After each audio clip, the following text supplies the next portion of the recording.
The stagecoach lurched to a stop with a groan of leather and wood, sending up clouds of red dust that settled on everything like a shroud. Isabel Thorne pressed her handkerchief to her nose, waiting for the worst of it to pass before gathering her courage to step down. Through the grimy window, she could see Dust Haven stretched out before her, a collection of weathered buildings huddled against the Texas desert like survivors of some great catastrophe. Her fingers found the folded paper in her leather satchel for the dozenth time since leaving Missouri. The marriage contract felt heavier than the few belongings she'd brought with her. At 28, she'd thought herself past the age of new beginnings. Yet here she was, about to meet a man who'd promised her shelter, food, and respectability in exchange for the duties of a wife. The driver yanked open the door. "Dust Haven, Miss, end of the line." She accepted his rough hand and stepped down, her traveling dress immediately catching the wind. The hem, once a decent brown, was now the color of the earth beneath her feet. She'd worn her best, wanting to make a proper impression on Sheriff Hugh Barrett, though his letters had suggested he was more interested in her cooking abilities and sturdy constitution than her appearance. The depot was little more than a covered platform with a bench worn smooth by countless travelers. A few men lounged against the posts, their eyes following her with the lazy interest of those with nothing better to do. She kept her chin high, gripping her satchel with both hands. "You waitin' on someone, ma'am?"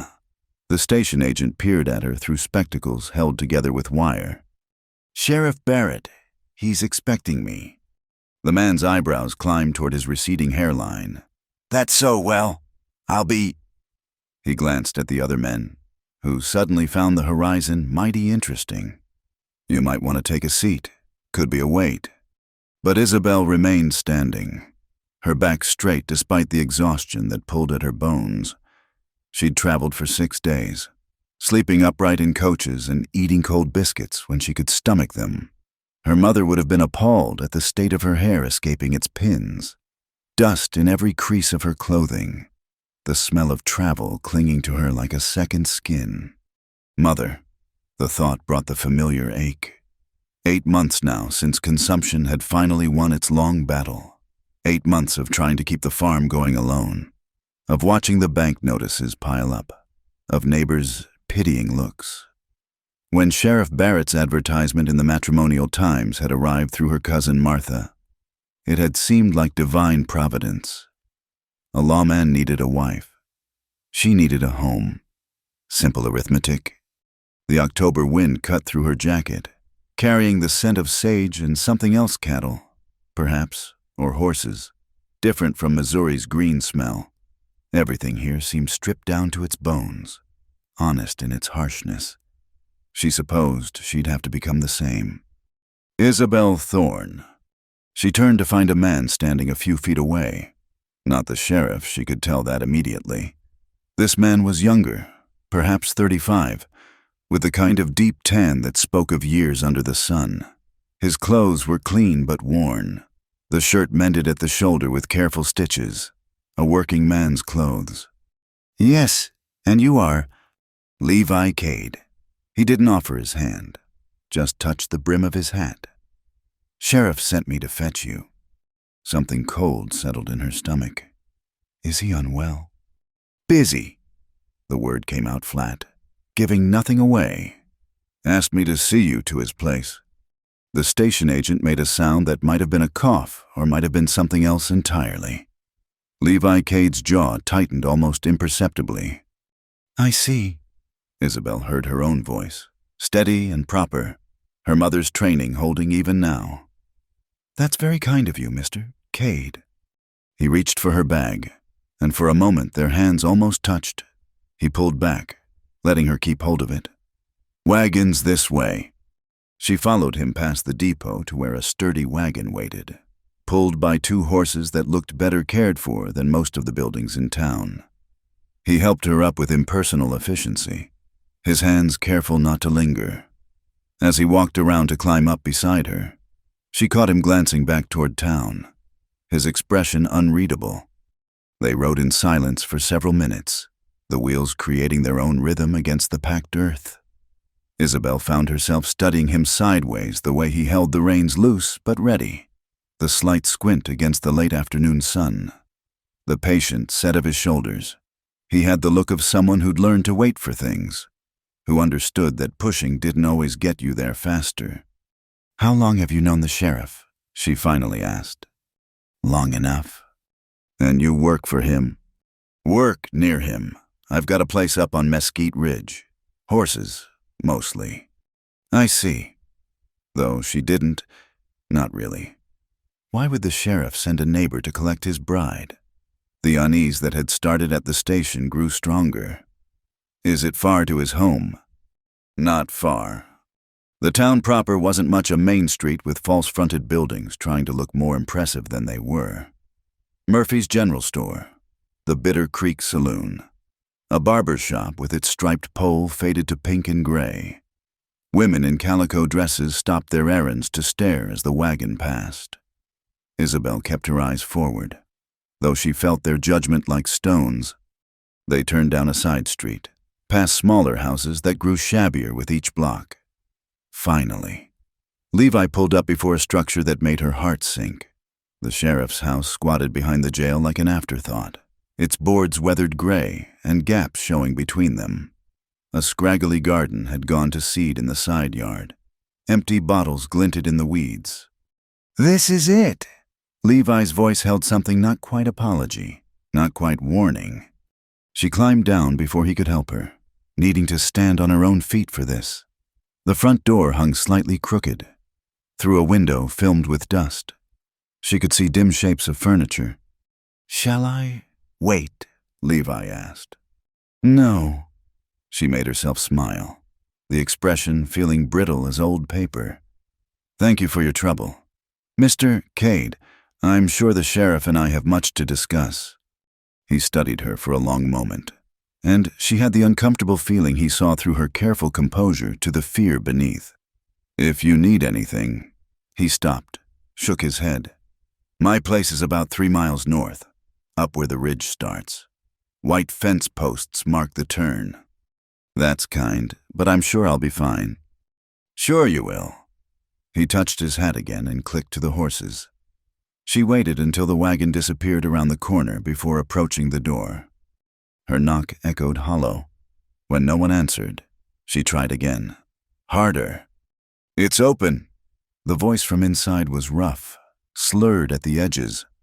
The smell hit her first whiskey, sweat, and something sour like food gone bad. She stood in the doorway, letting her eyes adjust to the gloom. Sheriff Hugh Barrett sat slouched in a chair by a cold fireplace, a bottle at his elbow. He was older than his letters had suggested, perhaps 50, with a gray-shot beard that needed trimming and clothes that had seen better weeks. "So," he looked her up and down with bloodshot eyes. "You came." "We had an agreement. Sheriff Barrett?" "Hugh. Call me Hugh." He gestured vaguely at another chair. "Sit, unless you're too fine for my furniture." She remained standing. "Perhaps we could discuss the arrangements. I've traveled a long way, and—" "Arrangements," he laughed, a sound like gravel in a pan. "That's a fancy word for it. Look, Miss— What was it, Thorne? I needed a woman to cook and clean and warm my bed. You needed a roof. Nothing fancy about it." The crude words hit her like cold water. His letters had been properly worded. Speaking of companionship and household management, this man before her seemed like a stranger wearing the sheriff's star. "I think perhaps I should find lodging elsewhere tonight," she said carefully. "We can speak more tomorrow when you're rested." "Lodging elsewhere?" He stood unsteadily, and she took an involuntary step back. "You think you're too good for me, a spinster pushing 30. I think we both need time to adjust to the situation." He moved toward her, and the whiskey smell grew stronger. "Time to adjust. Listen here, woman. I paid for your passage. You're mine now. Bought and—" "Sheriff Barrett." She put all her mother's authority into her voice, the tone that had stopped farmhands and merchants alike. "I am tired, travel-worn, and in no mood for this conversation. If you have any interest in making this arrangement work, you'll allow me the dignity of a proper introduction when you're sober." He stopped, swaying slightly. For a moment, something almost like shame crossed his features. Then his face hardened again. "Fine. Take the back room tonight. We'll sign papers tomorrow. Then we'll see about dignity." The back room was little more than a storage space with a narrow cot. Dust motes danced in the shaft of light from one small window. She set her satchel on the floor and sat carefully on the cot's edge, testing its stability. From the front room came the sound of the sheriff pouring another drink. Her hands shook as she unpinned her hat. What had she done? Trading one desperate situation for another? Flying across half the country to marry a drunk who saw her as property. The marriage contract in her satchel seemed to mock her all those careful phrases about mutual respect and Christian duty. She thought of Levi Cade's words, "My place is about 3 miles north." A stranger's kindness, nothing more, yet he'd seen what she was walking into and tried to offer. What an escape route. A refuge. No, she'd made her choice. She'd survived her mother's long dying, the loss of the farm, the humiliation of bankruptcy. She could survive Hugh Barrett too. She had to. There was nowhere else to go. That night, she slept in her traveling dress, her satchel clutched like a shield. Through the thin walls, she could hear the sheriff's snores, occasionally broken by muttering she couldn't make out. The wind rattled the windows, bringing the foreign sense of this new place, dust and sage and distance. Tomorrow she would sign the papers. Tomorrow she would become Mrs. Hugh Barrett, with all the duties that implied. Her first night as a wife would be an obligation, a debt paid for safe harbor. She pressed her face into the musty pillow and did not cry. Tears were a luxury she could no longer afford. The knock came soft as morning light, barely distinguishable from the settling of old wood. Isabel had been awake for hours, sitting on the edge of the cot fully dressed, watching dust motes dance in the pale dawn. Her neck ached from sleeping upright against the wall, her satchel still pressed against her side. "Ma'am," the voice was low, careful, not the sheriff's. She stood quickly, smoothing her wrinkled traveling dress with hands that trembled only slightly. Through the small window, she could see a familiar figure, Levi Cade, hat in hand, standing at the back door like he'd rather be anywhere else. When she opened the door, he took a half step back, his eyes taking in her rumpled appearance before settling somewhere past her shoulder. "Morning. Brought some things." He held up a cloth-wrapped bundle and a steaming pot. "Coffee, biscuits from Mrs. Henley at the boarding house." "That's very kind, but..." Sheriff's still sleeping it off. He said it flat, factual, like commenting on the weather. "Figured you might not have eaten since yesterday." Her stomach chose that moment to growl audibly. Heat rose to her cheeks, but Levi just set the items on the doorstep and backed away. "There's a pump out back for water. Privy's behind the jail." He paused, seemed to wrestle with something. "You planning on staying?" "I have an agreement with Sheriff Barrett." "That what you're calling it?" The question hung between them, sharp despite his mild tone. Isabel lifted her chin. "I don't see how that's your concern. Mr. Cade." "It's not." He settled his hat back on his head. "Just seems to me a woman who travels all the way from Missouri deserves better than..." He gestured vaguely at the shabby house, letting the silence finish his thought. "What I deserve and what I have are rarely the same thing." Something flickered in his eyes, understanding, maybe, or recognition. "No, I suppose not. For most of us." He turned to go, then stopped. "That offer stands. About my place. Got a spare cabin up there. Clean, quiet, no strings attached. Mr. Cade. Just putting it out there." He touched his hat brim. "Enjoy your breakfast, ma'am." She watched him walk away, his stride unhurried but purposeful. When he disappeared around the corner of the jail, she gathered the coffee and biscuits and retreated inside. The coffee was strong and bitter, the biscuits still warm. She ate standing by the window, alert for sounds from the front room. The sheriff emerged near noon, looking like something the cat wouldn't bother dragging in. His shirt was stained, his hair standing in greasy peaks. He squinted at her through bloodshot eyes as if trying to remember who she was. "You're still here. Where else would I be?" He grunted, stumbled to a chair, and dropped heavily into it. "Coffee." She'd saved him half the pot, though it took effort not to pour it over his head instead of into a cup. He drank it black, grimacing. "About last night, you were tired from your duties." She kept her voice neutral, her mother's training in managing difficult men rising to the surface. "Perhaps we could discuss the arrangements now." He laughed, a sound like rusted hinges. "Arrangements? You talk like a schoolmarm." He drained the cup, held it out for more. "Simple enough. We go see Judge Carter, sign the papers. You move your things into the front bedroom, cook, clean, keep house, fulfill your wifely duties. In exchange, you get room, board, and the protection of being a married woman. And companionship partnership. Sure, if that's what you want to call it." He rubbed his face, wincing. "Look, Miss Thorne, I'm not a romantic man. I need a woman to tend my house and warm my bed. You need a home. We can dress it up with fancy words, but that's the bones of it." At least he was honest now, brutally so. She considered her options, all two of them. Go through with this marriage to a drunk who saw her as a convenience, or what, she had 43 cents to her name and no return passage. "I'll need time to prepare," she heard herself say. "A day or two to settle in. Understand the household." "Day or two." He stood abruptly, swaying slightly. "I didn't pay your passage for you to play coy. We sign papers today. Tonight, you start being a wife." "Sheriff Barrett." "Hugh. My name's Hugh." He moved toward her, and she could smell yesterday's whiskey seeping from his pores. "Unless you got somewhere else to go, someone else willing to take in a spinster with empty pockets." The word stung as intended. She forced herself to remain still as he reached out and touched her hair, his fingers clumsy and possessive. "Pretty enough, I suppose. Bit thin. That'll change once you settle in." His hand dropped to her shoulder. "Judge Carter's expecting us at 2:00. Wear something nicer if you got it."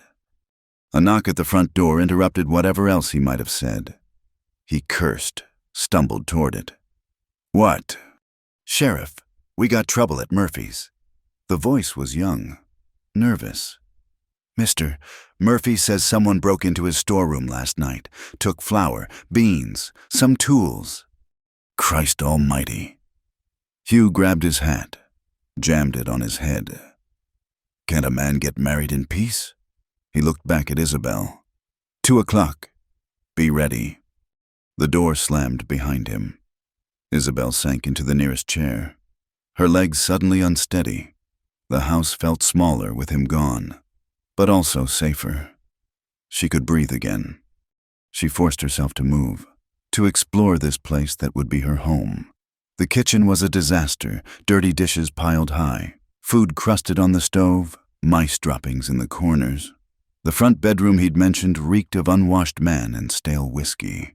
Empty bottles rolled under the bed when she nudged them with her foot. How had it come to this 6 months ago? She'd been caring for her mother in their clean, if modest, farmhouse. Now she was about to shackle herself to a drunk who couldn't even maintain basic cleanliness. "You don't have to do this." She spun around. Levi Cade stood in the doorway, having entered so quietly she hadn't heard him.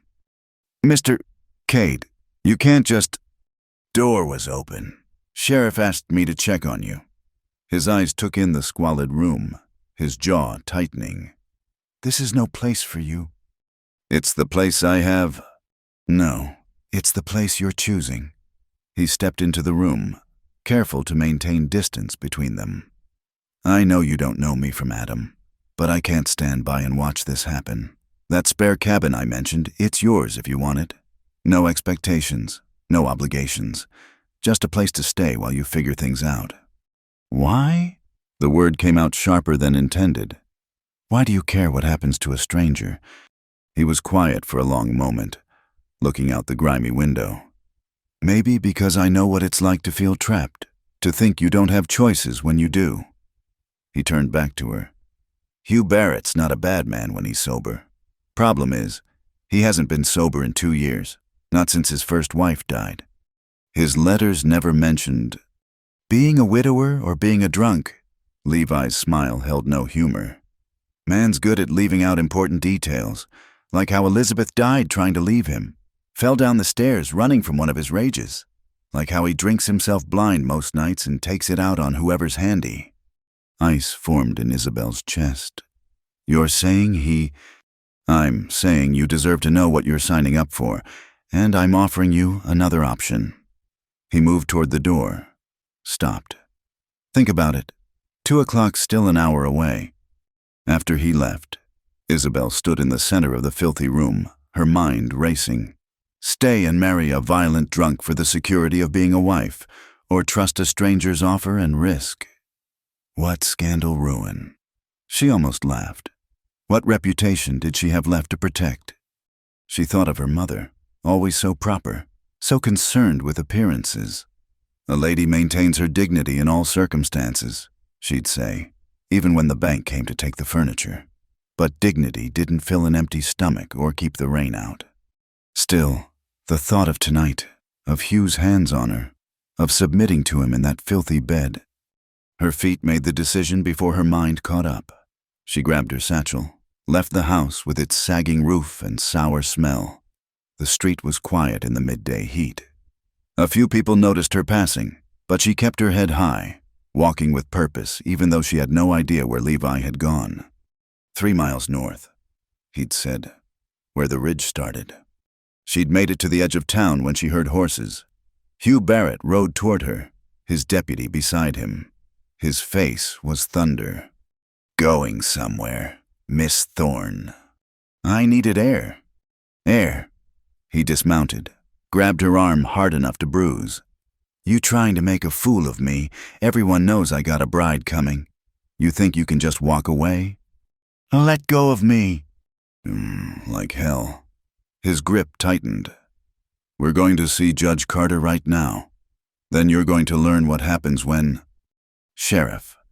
Levi Cade's voice came quiet, but firm. He'd appeared from somewhere, his hand resting casual-like on his gun belt. Lady said to let go. This ain't your business, Cade. Maybe not, but I'm making it my business. Levi's eyes never left Hugh's face. Let her go, now. The deputy shifted nervously. Sheriff, maybe we should... Shut up, Wilkins. Hugh released Isabel's arm, shoving her slightly. She stumbled but kept her feet. You want her? Cade, this worn-out spinster fine, but she owes me for passage. $100. I'll pay it. The words hung in the air. Isabel stared at Levi, but he kept watching Hugh. You'll pay. Hugh laughed ugly. For a woman you don't even know. I'll pay for her freedom to choose. Levi pulled out a leather wallet, counted bills. Here's 50. I'll bring the rest tomorrow. Hugh snatched the money, stuffed it in his pocket. Your funeral. Cade, don't come crying when she robs you blind or worse. He looked at Isabel. His eyes mean, you just made a powerful enemy, woman. Hope he's worth it. They watched him ride away, the deputy trailing behind like a whipped dog. Isabel's arm throbbed where he'd grabbed her. She felt exposed, standing in the street with her single satchel and ruined reputation. Thank you, she managed. Don't thank me yet. Levi picked up her satchel, gentle as if it contained something precious. Come on, let's get you somewhere safe. Then we can figure out the rest. She followed him to where his wagon waited. As he helped her up, his hands were steady, careful. Nothing like Hugh's possessive grasp. Mr. Cade, what you said about knowing how it feels to be trapped. He glanced at her, then clicked to the horses. That's a story for another day. Right now, let's just get you home. He paused. I mean, to the cabin, the spare cabin. Home. Such a simple word. She'd lost hers months ago. But as they drove out of Dust Haven toward the rising ridge, she felt something she hadn't experienced in so long she'd almost forgotten its name. Hope. The morning came gentle to Mesquite Ridge, with birdsong instead of drunken snores. Isabel woke disoriented, her body expecting the narrow cot and stale air of the sheriff's back room. Instead, she found herself in a clean bed with a quilt that smelled of sage and sunshine. Through the window, she could see hills rolling away like waves, dotted with juniper and mesquite. She'd slept in her chemise, having finally felt safe enough to undress. Her traveling dress hung on a peg. Worse for wear, but her only decent option. The spare cabin Levi had offered was simple but spotless. One room with a bed, table, 2 chairs, and a small stove. A shelf held basic dishes and a few books. Everything necessary. Nothing extra. A soft knock interrupted her thoughts. "Ma'am, brought breakfast." She pulled on her dress quickly, fingers fumbling with buttons. When she opened the door, Levi stood there with a tray coffee, eggs, toast, even a small pot of jam. "Mr. Cade, you don't need to—" "Just Levi." He set the tray on the table, careful not to crowd her. "And I eat breakfast anyway. No trouble to make extra." He paused at the door. "How'd you sleep?" "Better than I have in months." "Good." He seemed about to say more, then just touched his hat. "I'll be working with the horses if you need anything. Barn's that building there." After he left, she ate slowly, savoring eggs that weren't burned and coffee that didn't taste like dishwater. Through the window, she watched him lead a young horse into a corral, his movements patient and deliberate. The animal shied at first, but Levi just waited, speaking low words she couldn't hear until the horse settled. She should feel guilty, she supposed, or frightened. She'd thrown away her last chance at respectable marriage, put herself in debt to a stranger, ruined whatever reputation might have survived her arrival. But all she felt was a curious lightness, like setting down a weight she'd carried so long she'd forgotten it wasn't part of her. After breakfast, she explored the small cabin more thoroughly. The books on the shelf were worn with use: Pilgrim's Progress, a volume of Shakespeare, The Farmer's Almanac, and, surprisingly, Jane Eyre. The last one fell open to a page marked with a pressed wildflower. The passage about Jane refusing to be Rochester's mistress, underlined faintly in pencil. A woman's hand had marked that page. Levi had mentioned being widowed, or she'd assumed. No, he'd said he knew about feeling trapped. There was a story here, layered in the careful cleanliness of the cabin. The flower pressed between pages about a woman's dignity. She washed her dishes at the pump outside, the October air crisp against her skin. The view from the ridge was spectacular: miles of open country, painted in browns and golds. Mountains purple in the distance. A person could breathe here. "You always follow duty that hard?" She turned to find Levi watching from the barn entrance. He'd spoken loud enough to carry, but not so loud as to startle. "I beg your pardon." "Yesterday." He walked closer but stopped a respectful distance away. "You were ready to marry a man who scared you because duty said you should. That how you were raised?" The directness of the question caught her off guard. "My mother believed a woman's duty was sacred, to her family, her husband, her position in society. Even when it stinks like whiskey." Despite everything, she almost smiled. "Especially then, I imagine she would say that's when duty matters most." "Your mother sounds like a hard woman." "She was a survivor." Isabel dried her hands on her apron. When had she put on an apron? "My father died when I was 12. She kept us respectable through sheer will." "Respectable." He said it like he was tasting the word. "That why you came all the way to Texas to marry a stranger? Respectability?" "Hunger is remarkably uninterested in respectability. Mr. Levi." He nodded slowly. "Fair point. Still, takes courage to travel that far on a promise." Or desperation. Maybe they're the same thing sometimes. He shifted his weight, looked out at the horizon. About that money I paid Hugh, I don't expect... I'll pay you back. The words came fierce. I don't know how yet, but I will. I can cook, clean, sew. I know some doctoring from tending my mother. I'll work for it. Didn't ask you to. No, but I'm telling you anyway. She met his eyes directly. I won't be beholden. Something passed across his face. Respect. Maybe. All right, Mrs. Henley at the boarding house could use help with the cooking. Her arthritis is acting up, and Doc Randall's been looking for someone to help with his rounds, mixing medicines and such. Might be you could... You don't owe the sheriff anything. The words burst out before she could stop them. What you said yesterday, about me not owing Hugh, you could say the same. Whatever debt you think you're paying by helping me, you don't owe anyone anything. His hand stilled. For a moment, she thought she'd overstepped. Then he spoke, quiet as dust. My wife Sarah died 3 years ago. Fever took her while I was away, buying horses. She was alone except for Doc Randall. He looked at his hands. I wasn't there when she needed me most. Can't fix that, but maybe I can be here now, when someone else needs help. The weight of his confession settled between them. Isabel understood now the clean cabin, the pressed flour, the careful distance he maintained. He was honoring a ghost with his kindness.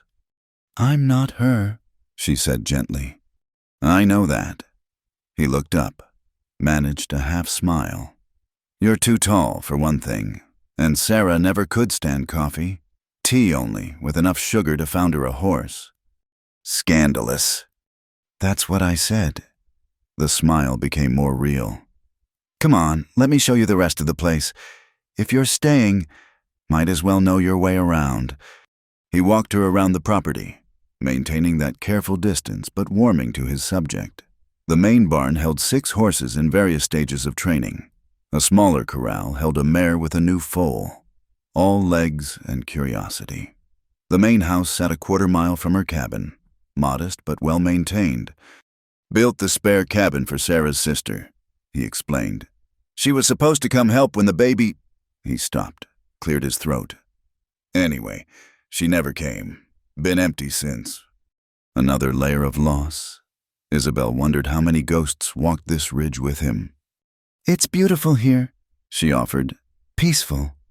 Sarah said it was too quiet, wanted to be closer to town, to people. He stroked the neck of a paint mare who'd come to the fence.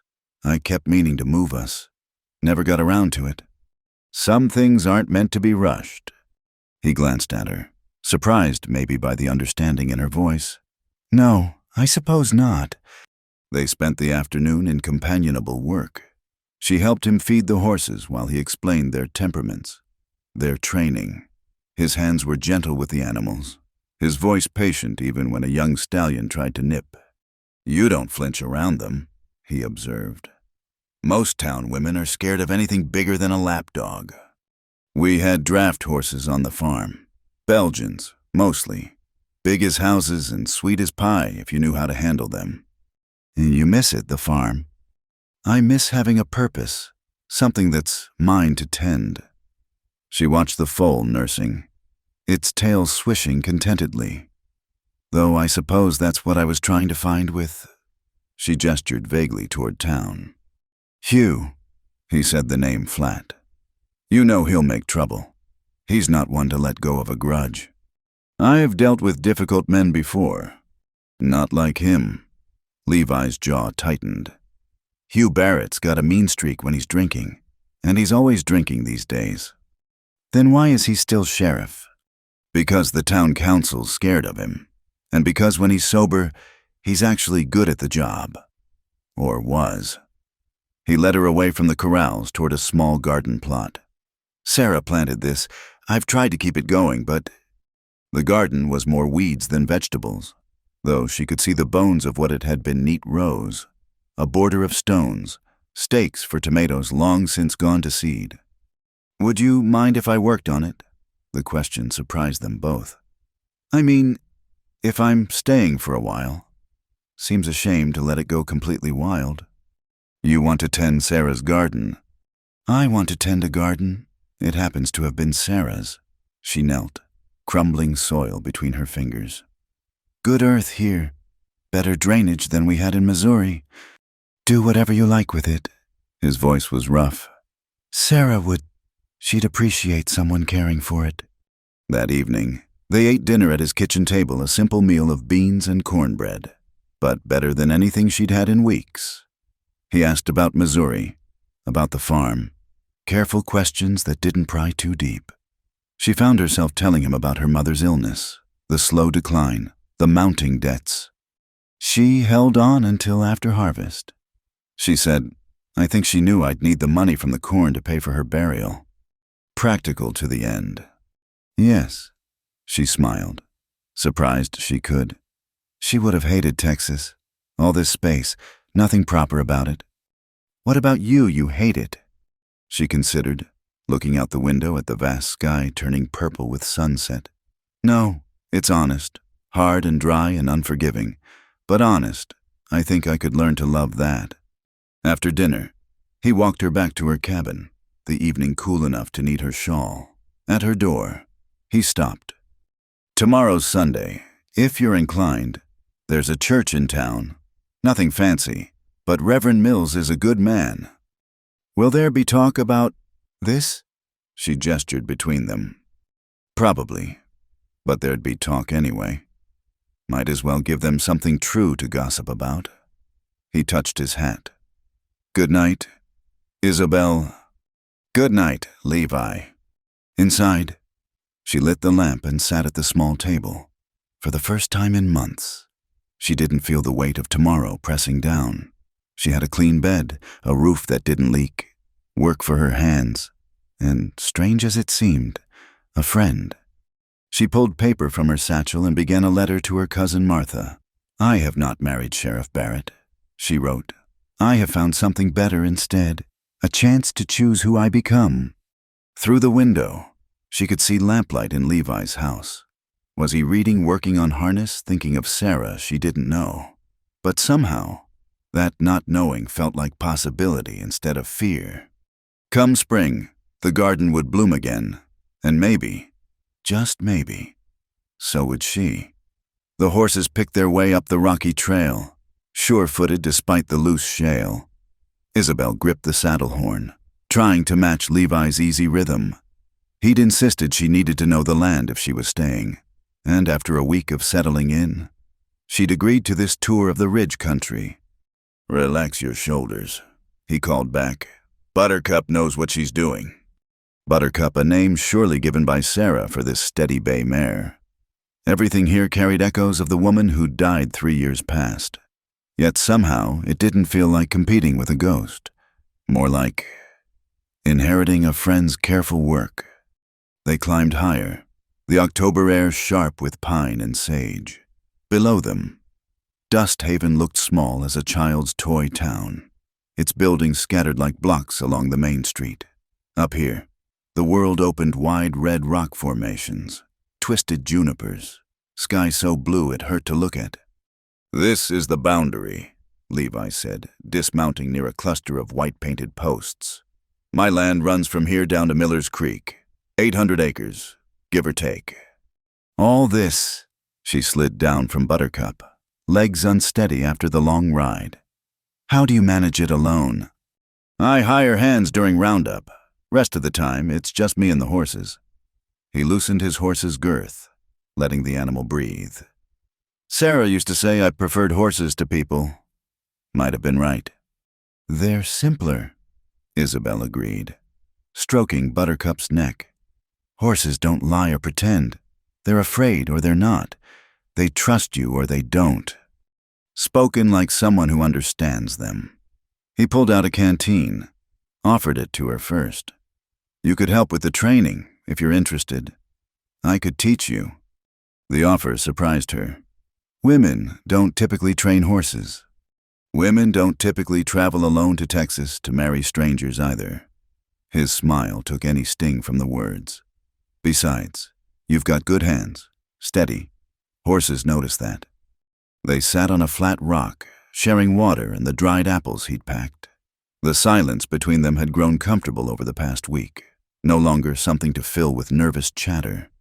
She'd learned he was quiet by nature, speaking when he had something worth saying. After years of her mother's constant corrections and instructions, the peace was healing. "Can I ask you something?" she said eventually. "Might not answer, but you can ask. Why didn't you remarry? A man with land needs a wife, children to inherit." He was quiet so long she thought he wouldn't respond. Then, thought about it, even courted the school teacher for a while. Nice woman, pretty, good with figures. He picked up a stone, rolled it between his fingers. But every time I'd sit across from her at supper, all I could think was how Sarah would have seasoned the meat different, how she'd have laughed at something that only got a smile. Wasn't fair to Miss Palmer, or to me. "So you stopped trying? Decided if it happened, it happened. If not," he shrugged. "The land will go to my nephew back east when I'm gone. He's got no interest in horses, but he'll sell to someone who does." "That's a lonely way to think." "Maybe." He looked at her directly. "What about you, 28 and never married? In Missouri, that must have raised eyebrows." "I was engaged once." The words came easier than expected. "When I was 20, Robert Chambers, the banker's son. Mother was thrilled. Then she got sick, and I spent more time tending her than wearing pretty dresses at socials. Robert found someone more available. His loss. His choice, and probably the right one. I'd have made him miserable. Always worried about Mother instead of planning dinner parties." She drew her knees up, wrapped her arms around them. "After that, the offers stopped coming. Turns out men don't want wives who smell of sickness and lye soap. Hugh Barrett did. Hugh Barrett wanted a servant he could bed. That's different." The crude truth of it hung between them. Below, a hawk circled lazy patterns in the thermals. "We should head back," Levi said finally. "Want to check on the mare before dark?" The ride down was easier, her body finding the rhythm. They'd made it halfway when Levi suddenly pulled up, holding his hand for silence. "Through the trees," she could hear voices rough, male, angry. "I told you to stay clear of my land. Cade." "Hugh Barrett." Isabel's stomach clenched. "Public road. Hugh." Levi's voice stayed calm. "You don't own the mountain." "I own a lot more than you think." The sound of spitting. "Where's that woman, my woman?" "Miss Thorne is her own woman. Made that clear when she walked away from you. After you turned her head with promises. What'd you tell her? That you're rich, that you'll make her a lady?" Levi nudged his horse forward, and Isabel followed despite his gesture to stay back. They found Hugh blocking the trail with 2 deputies, Wilkins from before, and another man she didn't recognize. All 3 were armed, though their guns remained holstered. Hugh's eyes found her, narrowed, mean. Well, the blushing bride. How's it feel, warming his bed instead of mine?" "Better than warming yours would have been." The words came out steady, cold. Hugh's face darkened. "You think you're smart. Too good for an honest offer of marriage, but not too good to play house with." "Careful." Levi's hand moved to his gun belt, not threatening, just ready. "The lady's shown more courage than you've shown sobriety in 2 years. Let her be." "The lady?" Hugh laughed ugly. "That what you're calling her? We got other words for women who live with men unmarried." "Then use them about me, not her." Levi's voice carried an edge now. "You got something to say. Hugh, say it to me. Otherwise, move aside." The moment stretched taut. One of the deputies shifted nervously. Finally, Hugh spat again and reined his horse aside. "This ain't over. Cade, you or your woman." They rode past in silence. Isabel's back straight despite the trembling in her hands. Only when they were well away did Levi speak. "You all right?" "Yes," though she wasn't, not entirely. "Will he really make trouble?" "Probably." Hugh holds grudges like some men hold liquor. He glanced at her. You can still leave. Take the stage to San Antonio. Start fresh where no one knows you. I'm not running. The fierceness in her voice surprised them both. I ran from Missouri. I won't run from here. Even if staying ruins whatever reputation you got left. Reputation doesn't feed you or keep you warm. I'll take kindness over respectability any day. They reached the ranch as sunset painted the ridges gold and crimson. The mare had foaled while they were gone, a perfect little filly, dark as her mother with a white star on her forehead. She's beautiful, Isabel breathed, watching the baby nurse. Want to name her? That's not my place. Sure it is. You live here now. He said it simple, like stating the weather. What'll it be? She studied the foal, the way she already stood strong despite being hours old. Hope. Her name is Hope. Hope. He tested the word. Nodded. Sarah would have liked that. That evening, he stayed for coffee after walking her to her cabin. They sat on the small porch he'd built, watching stars emerge in the darkening sky. The confrontation with Hugh hung between them, unspoken but present. I should teach you to shoot, he said suddenly. I know how. Father taught me to hunt rabbits. Rabbits don't shoot back. You think it'll come to that? I think Hugh's dangerous when he's drunk and humiliated. Better to be ready than sorry. She pulled her shawl tighter. I've brought trouble to your door. Maybe I should... Don't. He turned to face her fully. Don't apologize for existing, Isabel. Don't apologize for choosing your own path instead of the one laid out for you. Is that what you did, choose your own path? Eventually. Took Sarah dying to teach me I'd been living for everyone else, my father's expectations, the town's idea of success. She left me a letter. Know what it said? Isabel shook her head. Live, Levi, not just survive, live. He looked back at the stars. Took me 3 years to understand what she meant. Still learning, I guess. We're a pair, aren't we? Isabel said softly. You trying to learn to live, me trying to learn to choose. Could be worse company for the learning. A coyote howled in the distance, answered by another. The night sounds of the ridge rose around them, crickets, wind in the junipers, the soft whicker of horses settling for the night. I should go in, she said finally. Early morning. One more thing. He reached into his pocket, pulled out a small object. Found this in the barn today. Thought you might want it. A key, iron, simple, attached to a leather cord. What's it for? This cabin. Never needed to lock it before. But with Hugh making threats... He stood, brushed off his pants. Your choice whether to use it. Just want you to have the option. After he left, she held the key in her palm, feeling its weight. Such a small thing, but it meant she could lock a door or leave it open. Her choice. She hung it on a nail by the door and left it unlocked. For tonight, at least, she chose trust over fear. Tomorrow would bring what it brought, but tonight she was safe on a ridge under stars, with a new foal named Hope in the barn and a good man's friendship warming her more than any fire. She thought of her mother, always so concerned with propriety. What will people think, she'd always asked. Let them think what they want, Isabel decided. She was too busy learning to live.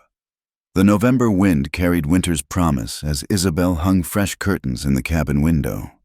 She'd sewn them from flour sacks, bleached white and edged with simple embroidery.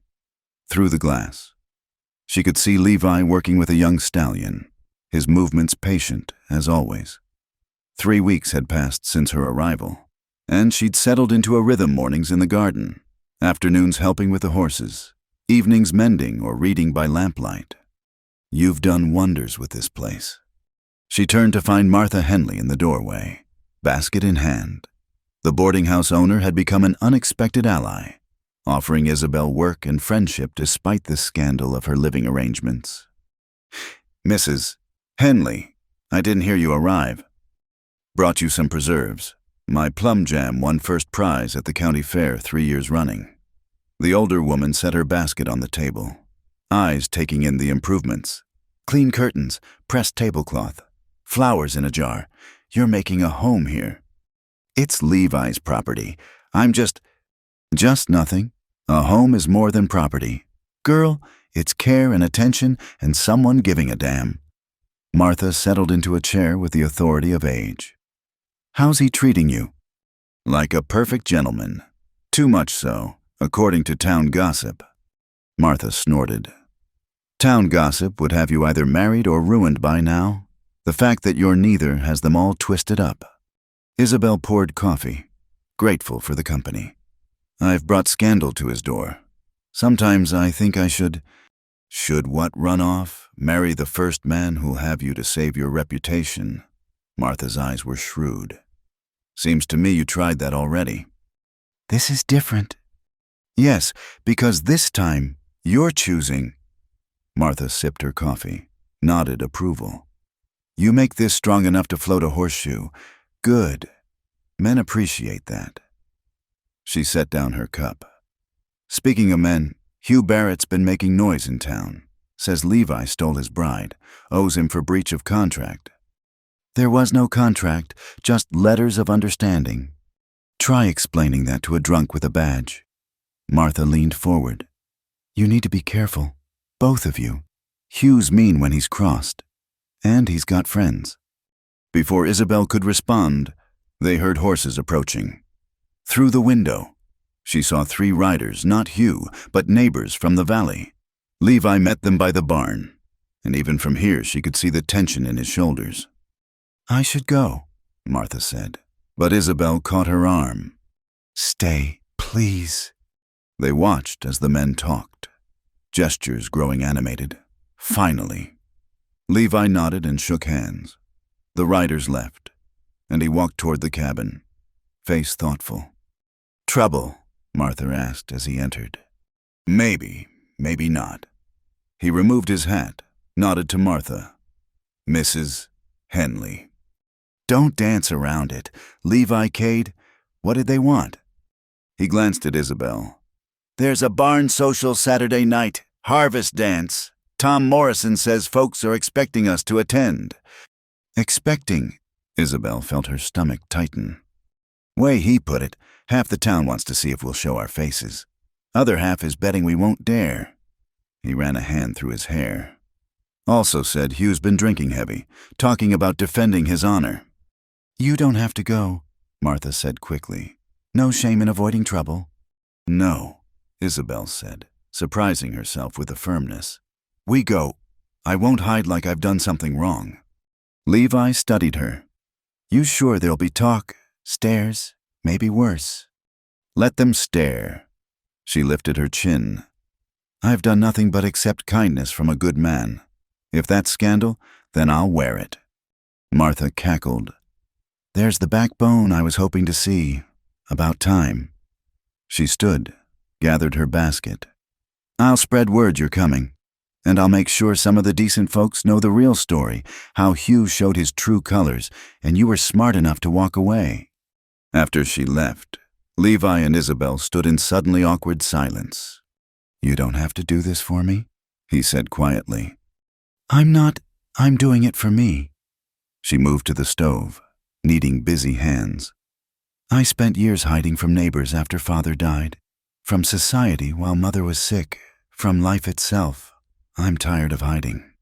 Dancing's not hiding, it's declaring something.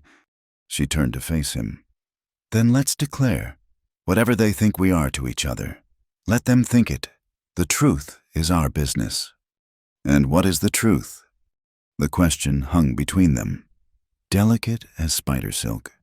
She saw in his eyes the same confusion she felt this strange territory between friendship and something more, between gratitude and growing affection.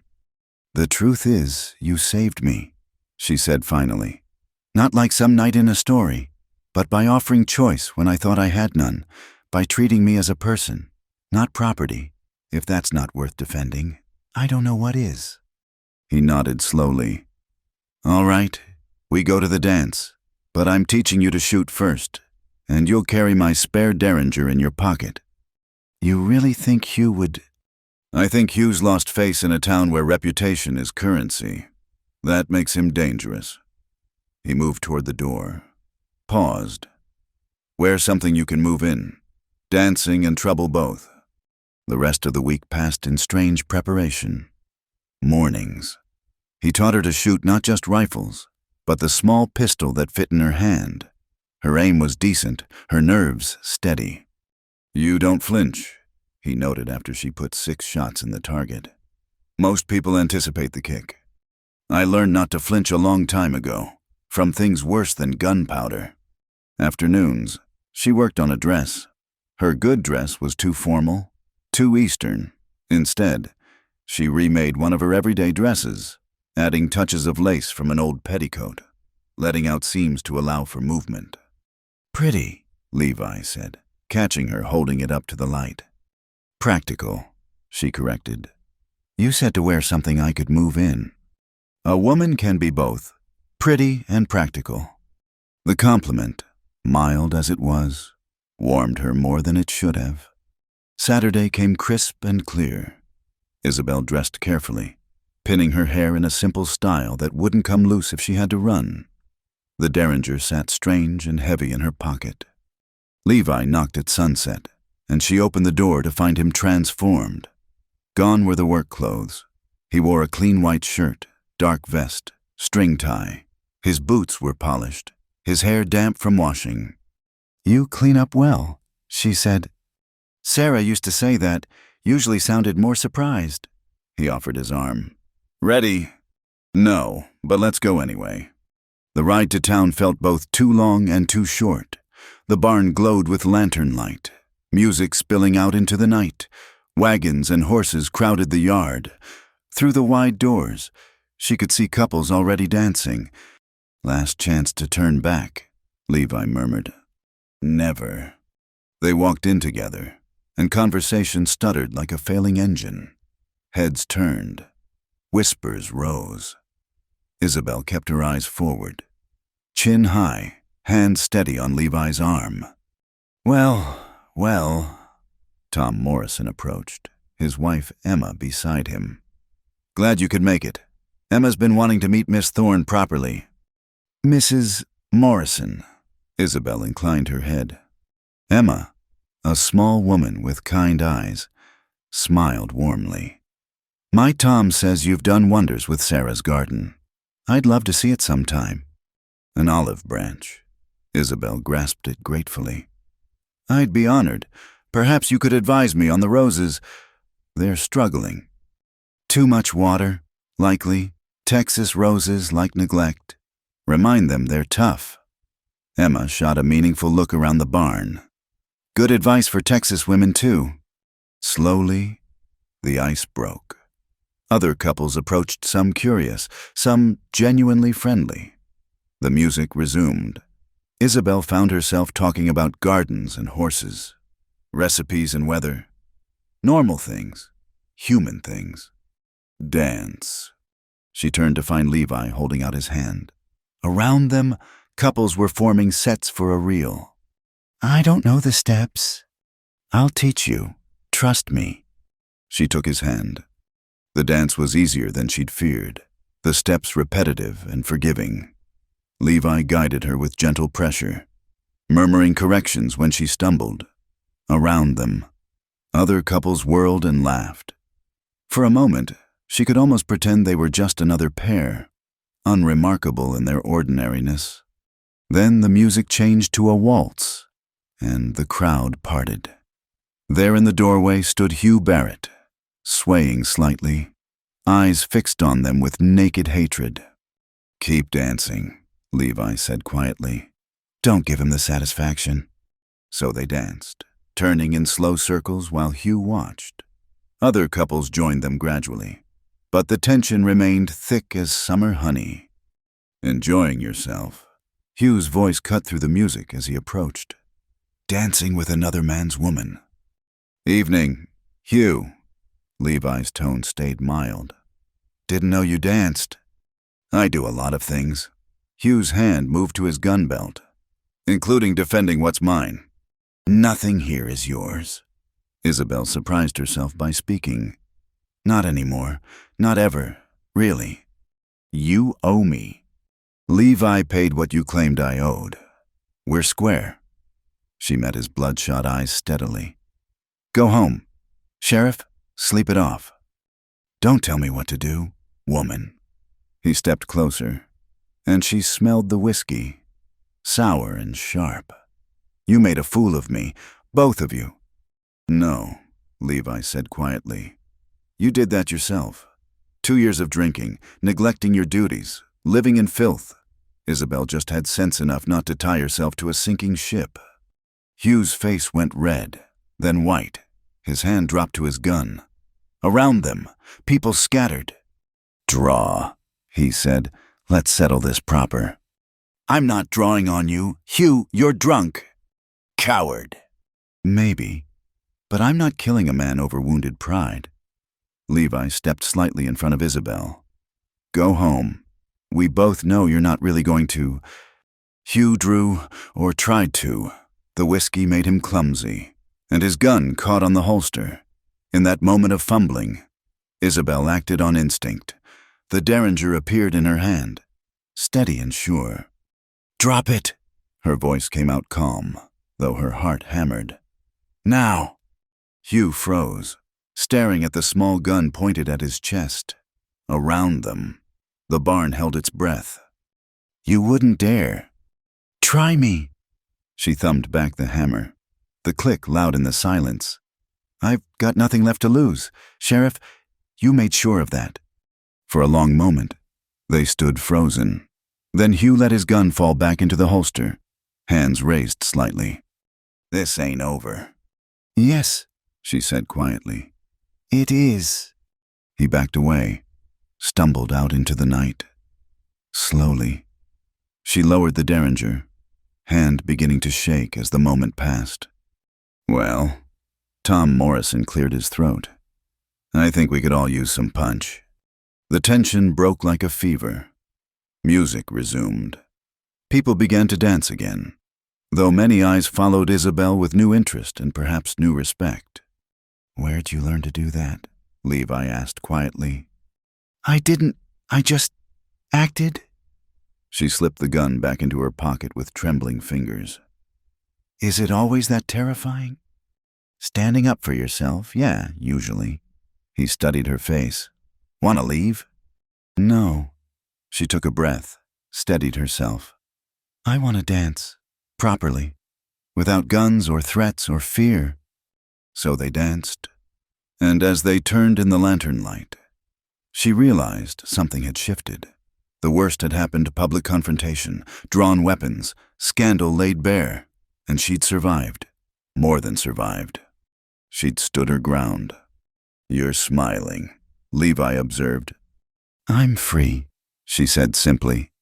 For the first time in my life, I'm truly free. He spun her gently, and she laughed, not the polite titter her mother had taught her, but real laughter, born of relief and joy and possibility. Let them talk, she thought. Let them whisper and judge and speculate. She was Isabel Thorne, and she would not flinch. Not anymore. The evening after the dance was warm for November, and Isabel found herself restless. She'd tried reading, tried sewing, but her hands wouldn't settle. The confrontation with Hugh kept replaying in her mind, not with fear, but with a strange exhilaration. She'd stood up to him. She'd defended herself and Levi both. The weight of years of submission to others' expectations had lifted, leaving her feeling almost dizzy with possibility. A knock interrupted her thoughts. Through the window, she saw Martha Henley's grandson, Jacob, shifting from foot to foot on her doorstep. Evening. Miss Thorne, Mr. Cade sent me to fetch you. Says to come quick but quiet like. Her heart jumped. Is he hurt? No, ma'am. But there's been trouble. Sheriff's making a fuss in town. She grabbed her shawl and followed Jacob through the darkness. They found Levi at the main house, cleaning a rifle by lamplight. He looked up as she entered, relief flickering across his face. "You're all right." "Of course I am. Jacob said there was trouble. Hugh's been stirring folks up. Says I kidnapped you, that you're being held against your will." He set down the rifle, ran a hand through his hair. "Tom Morrison just rode out to warn me. There's talk of Hugh forming a posse to rescue you." "That's absurd." "Is it unmarried woman living with an unmarried man?" Pulled a gun on the sheriff in public.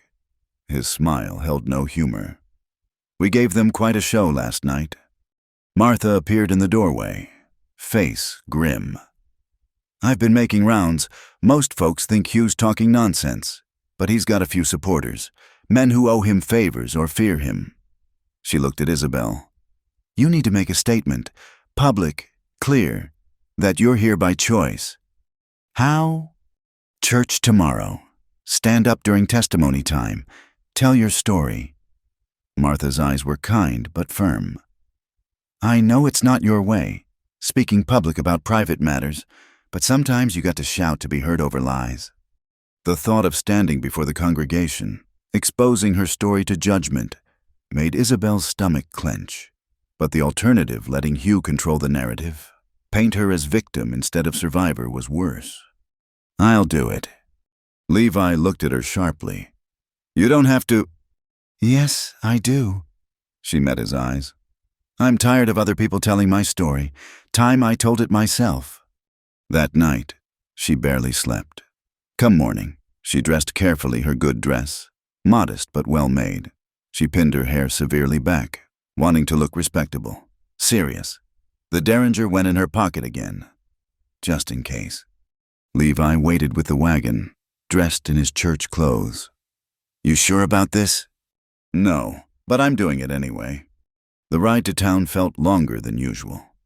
As they approached the small white church, she could see wagons and horses crowding the yard. Word had spread. This wouldn't be a normal Sunday service. Inside, every pew was packed. Heads turned as they entered, whispers rising like wind through wheat. She spotted Hugh in a back corner, his deputies beside him. His face was haggard, but his eyes burned with purpose. Reverend Mills, a thin man with gentle eyes, nodded to them as they found seats. The service began normally: hymns, prayer, scripture reading, but tension hummed beneath the familiar rituals. Everyone waited. Finally, Reverend Mills opened the floor for testimonies. Usually, this meant Mrs. Pritchard talking about her rheumatism or Tom Morrison requesting prayers for rain. Today, the church held its breath. Isabel stood. Her knees felt weak, but her voice came out clear. "I'd like to speak." "Please, Miss Thorne, come forward." The walk to the front felt endless. She turned to face the congregation, all those eyes fixed on her. In the back, Hugh shifted forward. "My name is Isabel Thorne. I came to Dust Haven 6 weeks ago to marry Sheriff Barrett." She paused, letting that sink in. "I came because I was desperate. My mother had died. Our farm was lost, and I had nowhere else to go. The sheriff's letters promised security, respectability, a home." Someone coughed, a baby fussed and was quickly hushed. "What I found was a man deep in drink, living in squalor, who saw me not as a partner but as property, bought and paid for," he said. She kept her eyes fixed on the cross behind the pulpit, drawing strength from its simple lines. "When I tried to leave, to find other lodging until we could discuss things properly, he grabbed me, hurt me, said I owed him for my passage." "Lies."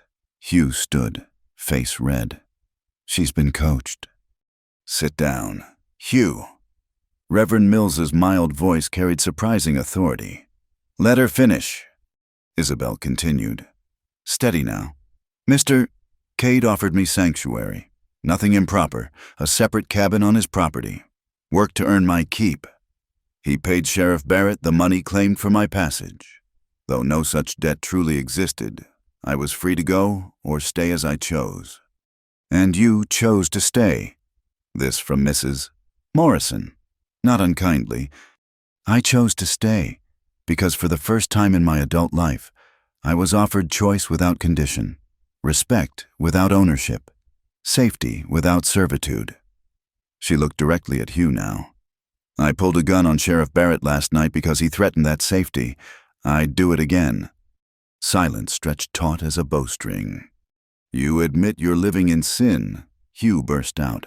Unmarried, unchaperoned. I'm living in peace, she corrected. Working honestly, bothering no one. If that's sin, then I'll answer for it to God, not to you. The woman's a... Careful. Levi stood now, his voice quiet but carrying.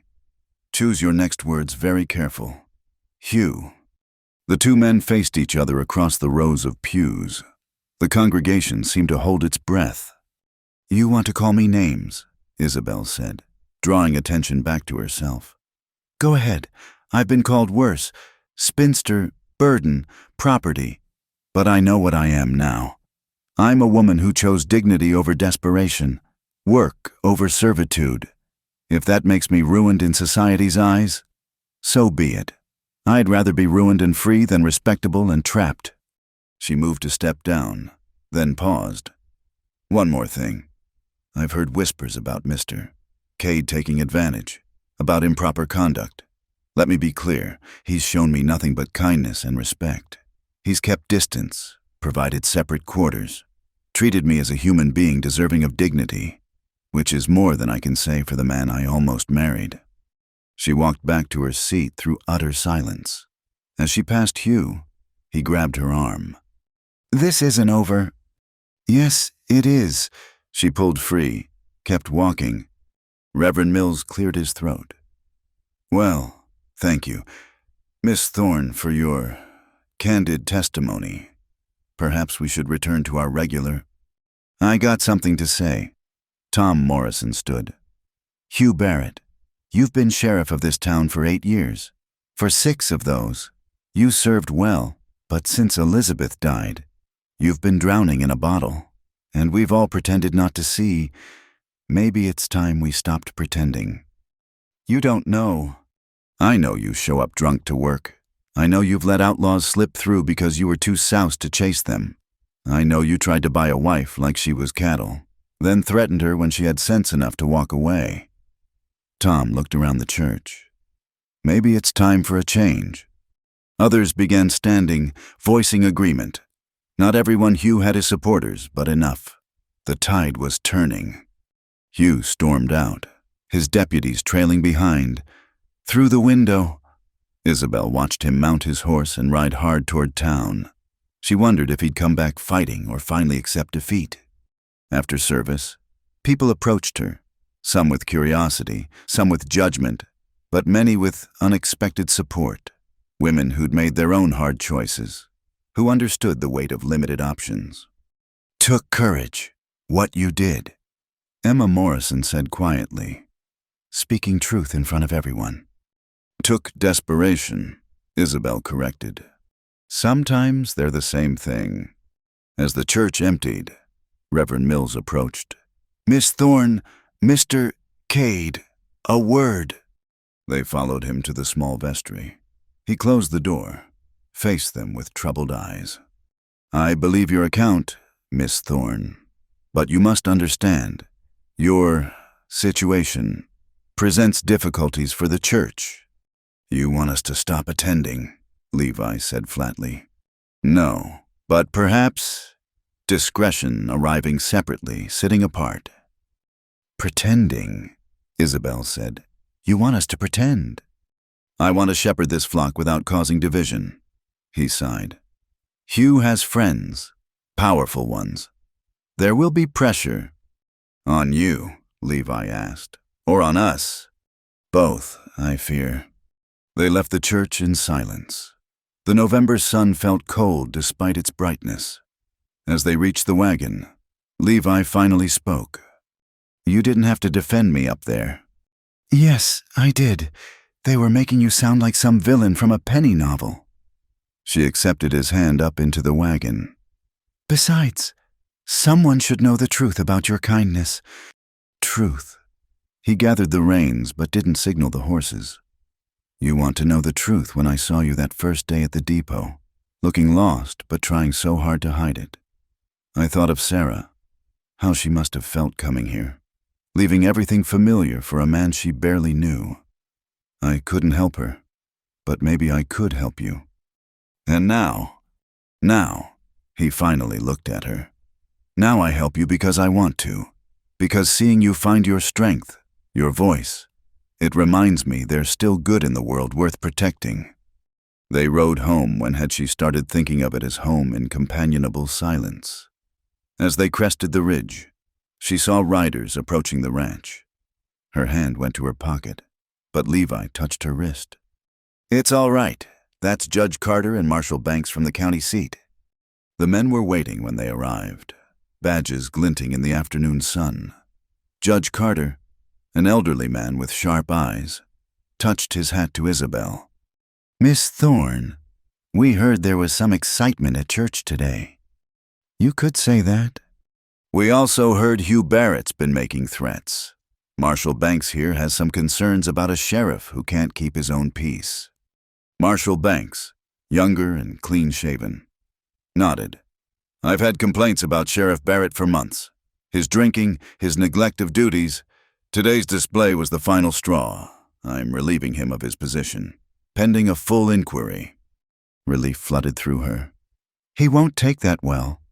"No, ma'am, which is why I'm posting deputies here for a few days. Just as precaution." The marshal's eyes were kind.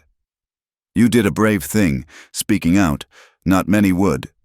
After they left, Isabel found herself shaking.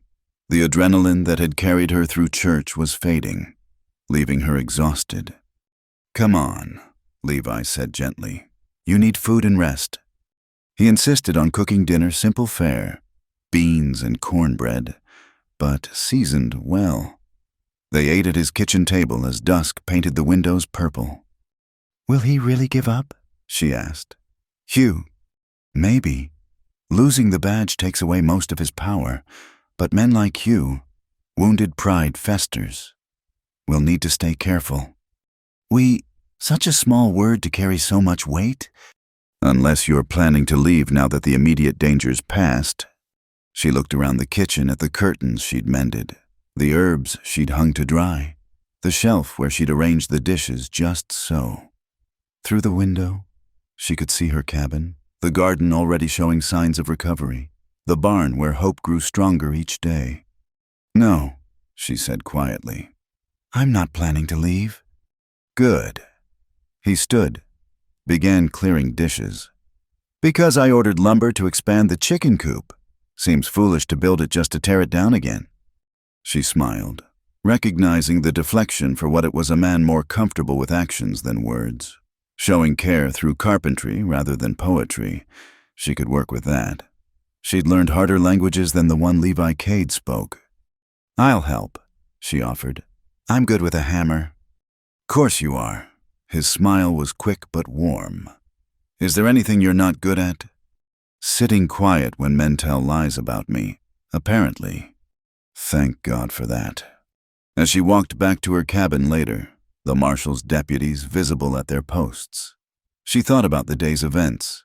She'd stood before the town and declared herself, claimed her story, her choices, her right to live as she saw fit. Tomorrow there would be consequences, gossip, judgment, the slow work of building a life in the shadow of scandal. But tonight, she felt something she hadn't experienced in years. Pride, not the sinful kind her mother had warned against, but the clean, simple pride of standing up straight and speaking truth, of choosing the hard path because it led toward freedom. The stars were coming out, bright as promises in the Texas sky. Somewhere in the dark, a coyote called. The sound no longer frightened her. She was learning the language of this place, its dangers and its beauties, its harshness and its unexpected kindnesses. She was learning to be herself. The December morning broke cold and harsh, ice crystals glittering on the fence posts like broken glass. Isabel had been at the ranch for nearly 2 months now, and winter was settling in with a vengeance. She pulled her shawl tighter as she made her way to the chicken coop, breath fogging in the frigid air. The deputies Marshal Banks had posted were gone now, recalled after 2 quiet weeks. Hugh Barrett had disappeared, some said to Mexico, others to California. His absence should have brought peace, but Isabel couldn't shake a feeling of unease, like watching storm clouds build on the horizon. "You're up early."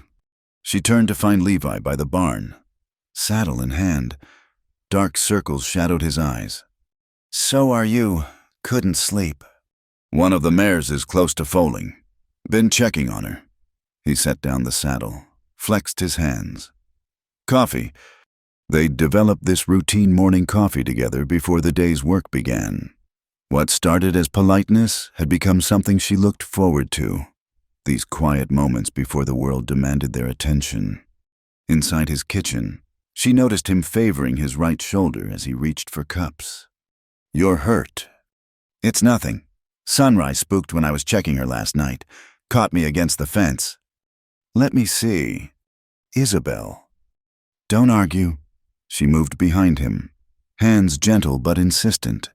Through his shirt, she could feel the heat of inflammation. "This needs liniment, and you need rest." "Can't rest. Too much to do before the real cold sets in." She knew that stubborn tone.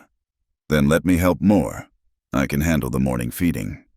"The horses—" "Trust me, Levi. I know what I'm doing." He turned to face her, and she realized how close they were standing. Close enough to see the gold flecks in his brown eyes, the early silver in his stubble. Close enough that when he breathed, she felt it. "I trust you." His voice came out rougher than usual. "Never doubted that." The moment stretched between them, fragile as spun glass. Then the coffee pot boiled over, hissing on the stove, and they stepped apart. "I should get that liniment," she said, her voice not quite steady. "Cabinet above the wash basin." She found it, along with clean bandages. When she returned, he'd removed his shirt without being asked. Sitting backward in a kitchen chair, the bruise spread across his shoulder blade like spilled ink, purple-black and angry. "This is more than nothing." She kept her touch clinical, professional, though her fingers trembled slightly. "You could have cracked a rib. Had worse." "That's not the point." She worked the liniment into his skin, felt him tense, then slowly relax. "You don't have to carry everything alone. You know, old habits. Maybe time for new ones." He was quiet as she worked, but she could feel the weight of things unsaid in the silence. When she finished, he pulled his shirt back on slowly. "Thank you." "That's what friends do. Help each other." "Friends." He tested the word like he'd forgotten its shape. "Is that what we are?" Before she could answer, hoofbeats thundered into the yard. Through the window, she saw a rider dismounting fast Tom Morrison, face grim. Levi was out the door before she could speak. She followed, grabbing the rifle by the door on instinct. "Tom, what's wrong?" "It's Hugh." Tom's breath came in gasps. "He's back, holed up at his old place with a dozen men. Says he's still the rightful sheriff, that Marshal Banks had no authority to remove him." "The marshal?" "Gone to Austin for the territorial meeting. Won't be back for a week." Tom's eyes found Isabel. "Hugh's making threats. Says he's coming for what's his. We think he means—" "Me." The word came out steady despite the ice in her veins. "He means me." "I've got men willing to stand with you," Tom continued. "But Hugh's gathered every malcontent and drunk in 3 counties. They're liquored up and talking about teaching folks a lesson about respecting the law." "His version of law." Levi's jaw was tight. "When? Could be today. Could be tomorrow. Jake Wilkins broke ranks. Came to warn us. Says Hugh's past reasoning with—" Levi nodded slowly. "We appreciate the warning and the offer of help." After Tom left, they stood in the cold morning light, processing the news. Isabel found herself oddly calm, as if she'd been waiting for this shoe to drop. "You should go," Levi said quietly. "Take the stage to San Antonio. I'll handle Hugh." "No." Isabel. I said no. She faced him fully. I'm not running. Not from him. Not from anyone. This is my home now. Your life is worth more than pride. This isn't about pride. It's about choosing where I make my stand. She gestured to the ranch. The mountains beyond. I choose here, with you. Something shifted in his expression. You sure? I've never been more sure of anything. He studied her for a long moment, then nodded. All right, then we get ready. They spent the morning preparing. Levi cleaned and loaded every gun on the property. Isabel helped board up windows, filled buckets with water in case of fire. Tom returned with 5 good men, sober and steady, who believed in real law rather than Hugh's version. Not much of an army, one said, surveying their defenses. Don't need an army, Levi replied. Just need to make it cost more than Hugh's willing to pay. As afternoon wore on, more people arrived. Emma Morrison with food and medical supplies. Reverend Mills, looking uncomfortable but determined. Even Mrs. Pritchard, the gossipy widow who'd snubbed Isabel at church, came with her grown sons. Don't mean I approve of your living arrangement, she sniffed. But Hugh Barrett's no lawman, just a bully with a badge. By evening, they had 15 defenders, men and women, who'd found the courage to stand against Hugh's version of order. Isabel moved among them, distributing coffee and sandwiches, grateful beyond words for their presence. Look at you, Martha Henley squeezed her shoulder. Lady of the manor, feeding your troops. Hardly that. No, then what do you call it when folks risk their necks for you? Kindness I can never repay. That's not how kindness works. Girl, you pass it on, not pay it back. As dark fell, watches were set. Isabel found herself paired with Levi on the front porch, rifles across their laps, eyes trained on the road. Scared, he asked. Terrified. You? Same. He shifted, winced at his bruised shoulder. But not of dying, of not saying things that need saying. Her heart beat faster. What things?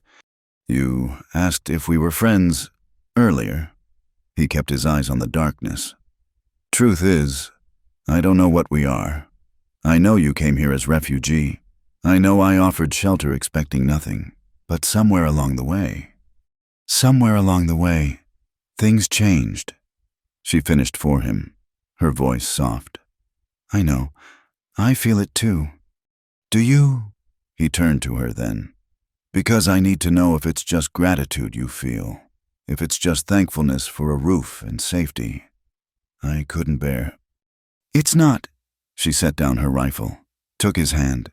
His fingers were calloused, strong, gentle. What I feel, it started as gratitude, yes, but it's grown into something else. Something I didn't expect and don't quite understand but know is real. Isabel, you showed me I could choose, she continued. Not just where to live or how to work, but who to be, who to... She paused, gathering courage. Who to love. The word hung between them, precious and dangerous as loaded dice. You barely know me, he said, but his hand tightened on hers. I know you talk to horses like they're people. I know you keep Sarah's books even though they make you sad. I know you gave a stranger $50 you couldn't spare because it was right. I know you're patient and kind and stubborn as a mule about accepting help. She smiled through tears she hadn't noticed starting. I know you make terrible biscuits, but excellent coffee. I know you hum when you think no one's listening. I know. He kissed her, gentle as everything else about him, careful and questioning. She answered by leaning in, hand finding his face, telling him without words that this was choice, not obligation, want, not gratitude. When they parted, he rested his forehead against hers. This complicates things. Everything's already complicated, she pointed out. Fair point. He pulled back, studying her face in the lamplight. When this is over, if we get through this... When, not if. She picked up her rifle again. And then we'll have time to figure out what comes next. A shout from the barn interrupted. Riders coming. Looks like 6, maybe 8. They took positions, weapons ready. But the riders who emerged from the darkness weren't Hugh's men, they were neighbors from the valley. Come to help. Heard you might need extra hands. Their leader called. Hugh Barrett's been terrorizing folks too long. Time someone stood up to him. By midnight, their force had grown to 30. Hugh would still have numbers, but not the overwhelming advantage he'd counted on. He expected you to be alone. Tom told Levi, isolated. Didn't count on you having friends. Neither did I, Levi admitted, and Isabel heard the wonder in his voice. The attack came at dawn. Hugh's men rode in hard, whooping and firing into the air. But instead of finding a single man and woman cowering in fear, they met organized resistance. Gunfire erupted from prepared positions. Hugh's initial charge faltered, fell back. Cade, Hugh's voice carried across the yard. Send her out and this ends. No one else needs to bleed for your selfishness. My selfishness, Levi called back. You're the one attacking innocent folks because your pride got bruised. She's mine, bought and paid for. I belong to no one but myself, Isabel shouted, surprising everyone. And I choose to stay. You want me. Hugh Barrett, come and take me. Perhaps it was her voice that did it, the clear defiance from the woman he'd tried to own. Hugh roared and charged, his men following. The battle was brief but fierce. When the smoke cleared, 3 of Hugh's men were wounded, the rest scattering like quail. Hugh himself lay in the dust, clutching a bleeding arm. It's over, Hugh, Tom Morrison said, standing over him. You're done here. As they loaded Hugh into a wagon for transport to the county jail, he looked at Isabel with eyes that had finally lost their madness, leaving only a bitter, broken man. I never rescinded the marriage offer, he said, one last grasp at control. No, she agreed. But I declined it. That's what you never understood. I had the right to say no. They watched the wagon disappear down the road, taking Hugh Barrett out of their lives. Around them, neighbors began to disperse. Handshakes and promises to visit exchanged. The crisis had forged new bonds, turned strangers into friends. So, Martha Henley said, eyeing Levi and Isabel standing close together. I suppose there'll be a real wedding to plan now. Martha, Isabel warned. What you stood together against outlaws might as well make it official. She winked. Besides, winter's coming. Be warmer with just one cabin to heat. After everyone left, Levi and Isabel stood in the wreckage of their yard boards torn loose, bullet holes in walls. But the building standing, they'd survived. She's right, you know, Levi said quietly, about winter coming. Is that a proposal, Mr. Cade? It's a question about choices. He took her hands. I know you came here to escape one trap. I won't be another. But if you're willing, I'd like to court you proper. Take time to know each other without crisis and danger. And then, if you still choose this, choose me, we'll make it official. She thought of her mother's rushed arrangements, Hugh's crude ownership, all the ways women were pushed into bonds without agency. Then she looked at this man who offered time and choice and respect, along with love. I have already chosen, she said. But yes, let's do this right. Let's take our time. He smiled, that rare, full smile that transformed his face. Spring, then, when the roses bloom. Spring, she agreed, when everything begins again. As they walked back to the house, his house. But somehow theirs now, the morning sun broke over Mesquite Ridge. The light caught on frost and bullet casings alike, turning everything to gold, beautiful and terrible together, like life itself. I'll need to move my things, she said, eventually. No rush, your cabin's not going anywhere. Neither am I. She thought he might kiss her again, but Tom Morrison's wagon was turning back up the drive. And anyway, They had time now, all the time in the world to learn each other, to choose each other again and again until choosing became as natural as breathing.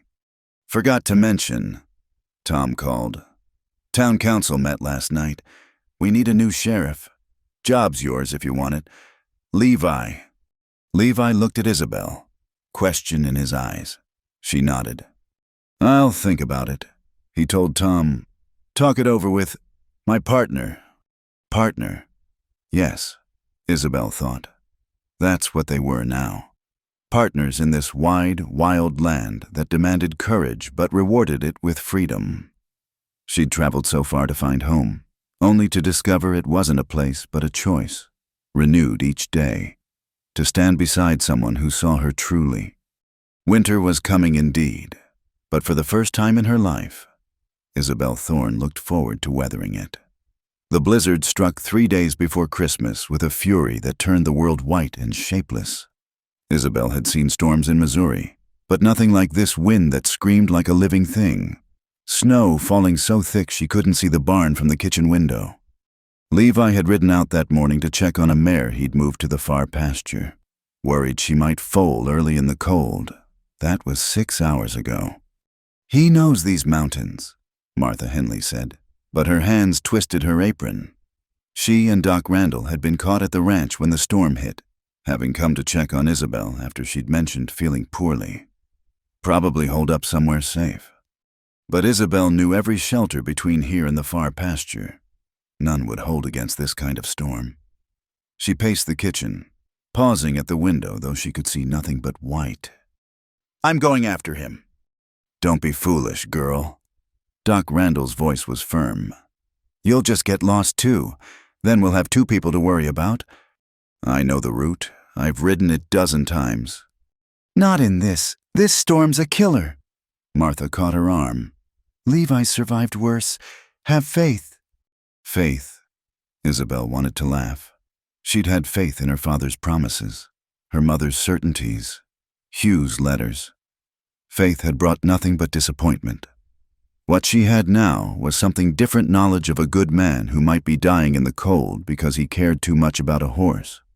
Another hour passed. The storm, if anything, worsened. She made coffee no one drank, kept the fire high, and watched the window. Doc Randall dozed in his chair. Martha knitted with mechanical precision. Then, through the howling wind, she heard something else. Weak, barely there, but unmistakable. A horse's whinny. She was out the door before anyone could stop her, rope in hand. The cold hit like a physical blow, stealing breath, coating her eyelashes with ice instantly. She tied one end of the rope to the porch post and plunged into the white. "Isabel," Martha's voice vanished in the wind. She followed the sound, rope playing out behind her. 10 feet, 20. The world had vanished, no up or down, just white and cold and wind. Then she hit something solid. Dancer, Levi's stallion, stood trembling, ice coating his mane, and slumped in the saddle. "Levi!" She grabbed him, felt the terrible cold of his body even through her gloves. He didn't respond, couldn't respond. His lips were blue, eyes closed, ice in his beard. She tried to pull him down, but he was frozen to the saddle, legs locked. The horse wouldn't move, head hanging low. They'd die here, all 3 of them. Unless... "Come on," she told Dancer, grabbing his reins. "I know you're tired. I know you're scared. But we need to move. For him." The horse took 1 step, another. She followed the rope back, pulling them through the white nightmare inch by inch. Her skirts froze solid. Her hands went numb. Behind her, she heard Levi moan alive. At least, alive for now. The porch appeared like a miracle. Doc Randall rushed out, helping her get Levi inside while Martha saw to the horse. They laid him by the fire, and Isabel's heart nearly stopped. His skin was white as the snow outside, breathing so shallow she could barely see his chest move. "Frostbite," Doc muttered, examining his hands and feet. "And hypothermia. We need to warm him slow. Too fast and his heart could stop." They worked together, removing frozen clothes with infinite care. No modesty now, just the desperate need to save him. Warm blankets, heated rocks wrapped in cloth for his feet. Isabel cradled his head in her lap, rubbing his chest to encourage circulation. "Come back," she whispered. "You stubborn man, don't you leave me now. Not when I just found you." Hours passed. The storm raged. Levi burned with fever as his body fought to regulate itself. He thrashed, muttered words she couldn't understand. She bathed his face with cool water when the fever spiked, held him when chills shook his frame. "Sarah," he called out once, clear as day. "Sarah, I'm sorry." Isabel's heart clenched, but she stroked his hair. "It's all right. You're safe. You're home." "Can't find... lost." His eyes opened but didn't see her. "So cold. Why is it so cold?" "The storm," she said gently. "You were caught in the storm, but you're inside now, by the fire." He focused on her then, confusion clearing slowly. "Isabel?" "Yes. You came," wonder in his voice. "Into the storm. You came for me." "Of course I did." Tears she'd been holding back spilled over. "Did you think I'd leave you out there?" "I left her." The words came broken. "Sarah, she needed me, and I left. Business in San Antonio. Horses to sell, more important than staying home." His hand found hers, gripped weakly. "She asked me not to go, said she felt poorly, but I went anyway." "Levi." 3 days later, the fever took her. Doc did his best, but I should have been there, should have listened. His eyes closed again. "I hear her sometimes. In the wind, calling." Isabel understood now. Why he'd ridden out despite the storm warnings. Why he risked everything for a mare who might foal. He was still trying to save Sarah, over and over, in every creature that needed help. "She would forgive you," she said softly. "She loved you. She would forgive you." "How do you know?" "Because I would. Because love means understanding that people aren't perfect, that they make mistakes." She smoothed his hair back. "You've been punishing yourself for 3 years. Maybe it's time to stop." He slept then, real sleep instead of fevered unconsciousness. Doc checked him over, pronounced the worst past. Martha made soup. The storm continued, but its fury seemed less now that he was safe. He woke properly near midnight. Isabel had dozed in the chair beside him, hand still holding his. He squeezed gently, and she startled awake. "Hey," he said, voice rough. "Hey yourself. How do you feel?" "Like I got trampled by a herd of cattle, then frozen, then trampled again." He tried to sit up. Winced. "The mare is fine. You'd already gotten her to shelter when the worst hit. Tom Morrison found her this evening when the storm broke for a bit." She helped him sit, propping pillows behind him. "You nearly died for a horse. Levi Cade." "Not for a horse." He met her eyes. "I was riding back when the storm got worse. Could have sheltered at the line shack, waited it out, but all I could think about was you here, wondering, worried. I didn't want you to go through that." "So you nearly froze to death instead." "Seemed like a good idea at the time." He tried for a smile. "Suppose I'm not as smart as I thought." "No," she agreed. "You're not." They sat quietly, the fire crackling. Outside, the wind was dying, the storm finally passing. "I heard you," he said eventually. "When I was, wherever I was, between here and gone, I heard you calling me back." "I said a lot of things." "You said you just found me." He turned his hand palm up. An invitation. She took it. "Did you mean it?" "Every word." "I'm not an easy man, Isabel. I've got ghosts, habits of loneliness. I might forget to come in from a storm because some fool animal needs help."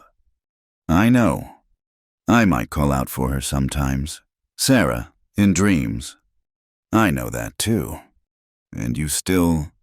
Still, she squeezed his hand. Always. He pulled her down then, kissing her with none of his usual careful restraint. When they parted, both were breathless. When this storm clears, he said, I'm riding to town to talk to Reverend Mills. About how soon he can perform a wedding. I almost lost my chance today. I won't risk that again. He touched her face. Unless you need more time. We said spring. We said spring when we thought we had all the time in the world. She turned her face into his palm. Today taught me time's not guaranteed, and I don't want to waste any more of it. Martha bustled in then with soup and bread. Good, you're awake. Eat this, every bite. And don't think I didn't see that kiss. About time, I say. Doc Randall followed with his medical bag. Let's check those fingers and toes. Make sure everything's still working proper. As they fussed over him, Isabel stepped back, watching. This man who'd offered her shelter had become her whole world, not through grand gestures or pretty words, but through daily kindness, shared silence, steady presence. He'd shown her she could choose her own path. Now she chose to walk it beside him. Stop looking at me like that, Levi complained, but his eyes were warm. I'm not going anywhere. Better not. I just spent 6 hours bringing you back from the dead. I'd hate to have wasted the effort. 6 hours, he looked at Doc, who nodded. She wouldn't leave your side, kept talking to you, calling you back. I believe she threatened to follow you to the afterlife and drag you back by your ears at one point. That sounds like her. Levi's smile was soft, wondering, my fierce Isabel. Such a small word to carry such weight. But hearing it, she felt something settle in her chest. Yes, his, by choice, by decision, by the simple fact that she'd walked into a killing storm because the thought of losing him was worse than dying. The blizzard blew itself out by dawn, leaving a world transformed. Everything sparkled under weak winter sun, beautiful and dangerous, like everything in this hard country. I should check on the stock, Levi said, trying to rise. 3 voices said no in unison. You'll rest, Isabel informed him. For at least 3 days. Doctor's orders. Since when do you give doctor's orders? Since I saved your stubborn hide from freezing. She tucked the blanket more firmly around him. Tom and his boys will handle the stock. You'll handle getting better. And if you argue, I'll tie you to that bed. Promises? Promises, he murmured, then colored. I mean, Martha cackled. Save it for after the wedding, you two. Though at the rate you're going, that better be soon. As if summoned by talk of weddings. Reverend Mills arrived as soon as the roads were passable. Heard there was some excitement, he said, stomping snow from his boots. Also heard there might be need for my services. Levi looked at Isabel. She nodded. Soon as I can stand without falling over, Levi said, We'd like you to marry us. About time. I've been expecting this since that scene at church. The Reverend smiled. Nearly dying has a way of clarifying things, doesn't it? It does, Levi agreed, not looking away from Isabel. It surely does. That night, finally, alone. They sat together on the small sofa someone had pulled near the fire. Levi was wrapped in blankets, still weak but improving. Isabel curled against his side, careful of his injuries. I meant what I said, he murmured into her hair. About the ghosts. They don't just go away because I love you. I know. I have my own. She thought of her mother's voice, always critical. Her father's promises, always broken. Hugh's letters, offering safety that turned to trap. But maybe that's all right. Maybe we can live with ghosts as long as we don't live for them. When did you get so wise? Somewhere between watching you freeze and bringing you back. She tilted her head to look at him. Don't do that again. By the way, once was enough. I'll do my best. Though with you around to come after me, he smiled. A man could get used to being rescued. A woman could get used to doing the rescuing. They sat quietly, watching the fire, listening to the house settle around them. Tomorrow would bring challenges: recovery, wedding plans, the ordinary work of living. But tonight, they were warm and safe and together. Isabel. Thank you for coming after me, for not giving up. Always, she said simply. Always. Outside, snow began falling again, gentle this time. Inside, two people who'd found each other against all odds held tight and planned a future. Spring would come, and with it their wedding. But in a sense, they were already married, bound by choice and trial and the simple act of refusing to let go. The storm had passed. What remained was stronger for having weathered it. The January thaw came early, melting enough snow to make the roads passable. Levi had recovered fully from his ordeal, though Isabel still caught him rubbing his fingers sometimes when he thought she wasn't looking. The frostbite had left no permanent damage, just a tenderness that reminded them both how close they'd come to loss. They'd settled into a new rhythm these past weeks. She still kept her things in the spare cabin, propriety maintained for the gossips, but her days were spent in the main house. They worked side by side, feeding horses, mending fences, planning for spring. In the evenings, they read together by the fire, her feet tucked under his leg, his hand playing absently with her hair. "We should set a date," he said one evening, looking up from the ledger where he tracked horse breeding records. "For the wedding. Can't keep scandalizing the town forever." "I don't know. It's been rather fun watching Mrs. Pritchard purse her lips every Sunday." But she smiled, setting aside her mending. "What did you have in mind?" "Soon as the weather breaks for good, March, maybe early April." He closed the ledger, gave her his full attention. "Unless you want to wait, do it proper, with a long engagement." "Nothing about us has been proper so far. Why start now?" She moved to sit beside him, fitting naturally into the curve of his arm. "March sounds perfect." He was quiet for a moment. Then, "There's something I need to tell you, about that night, the storm." She waited, feeling the tension in his body. "When I was out there, freezing, I was ready to let go. For just a moment." His voice came low, ashamed. "I thought maybe it was fitting. Sarah died alone, and I'd die alone. Balance the scales." "Levi." "But then I heard you, not calling for me, calling to Dancer, for him. You said, 'We need to move for him.' And I realized." He turned to face her fully. "I realized I didn't want to die. Not for guilt or penance or balancing any scales. I wanted to live. For you. With you." She touched his face, feeling the slight roughness of evening stubble. "Good, because I would have been very angry if you died on me. Would you now?" "Furious. I'd have followed you to the afterlife just to give you a piece of my mind." Doc mentioned something about that. His smile was soft. "My fierce Isabel. When did I get so lucky?" "Not luck," she corrected. "Choice. We chose each other." A knock interrupted whatever he might have said next. Tom Morrison stood at the door, hat in hand, expression troubled.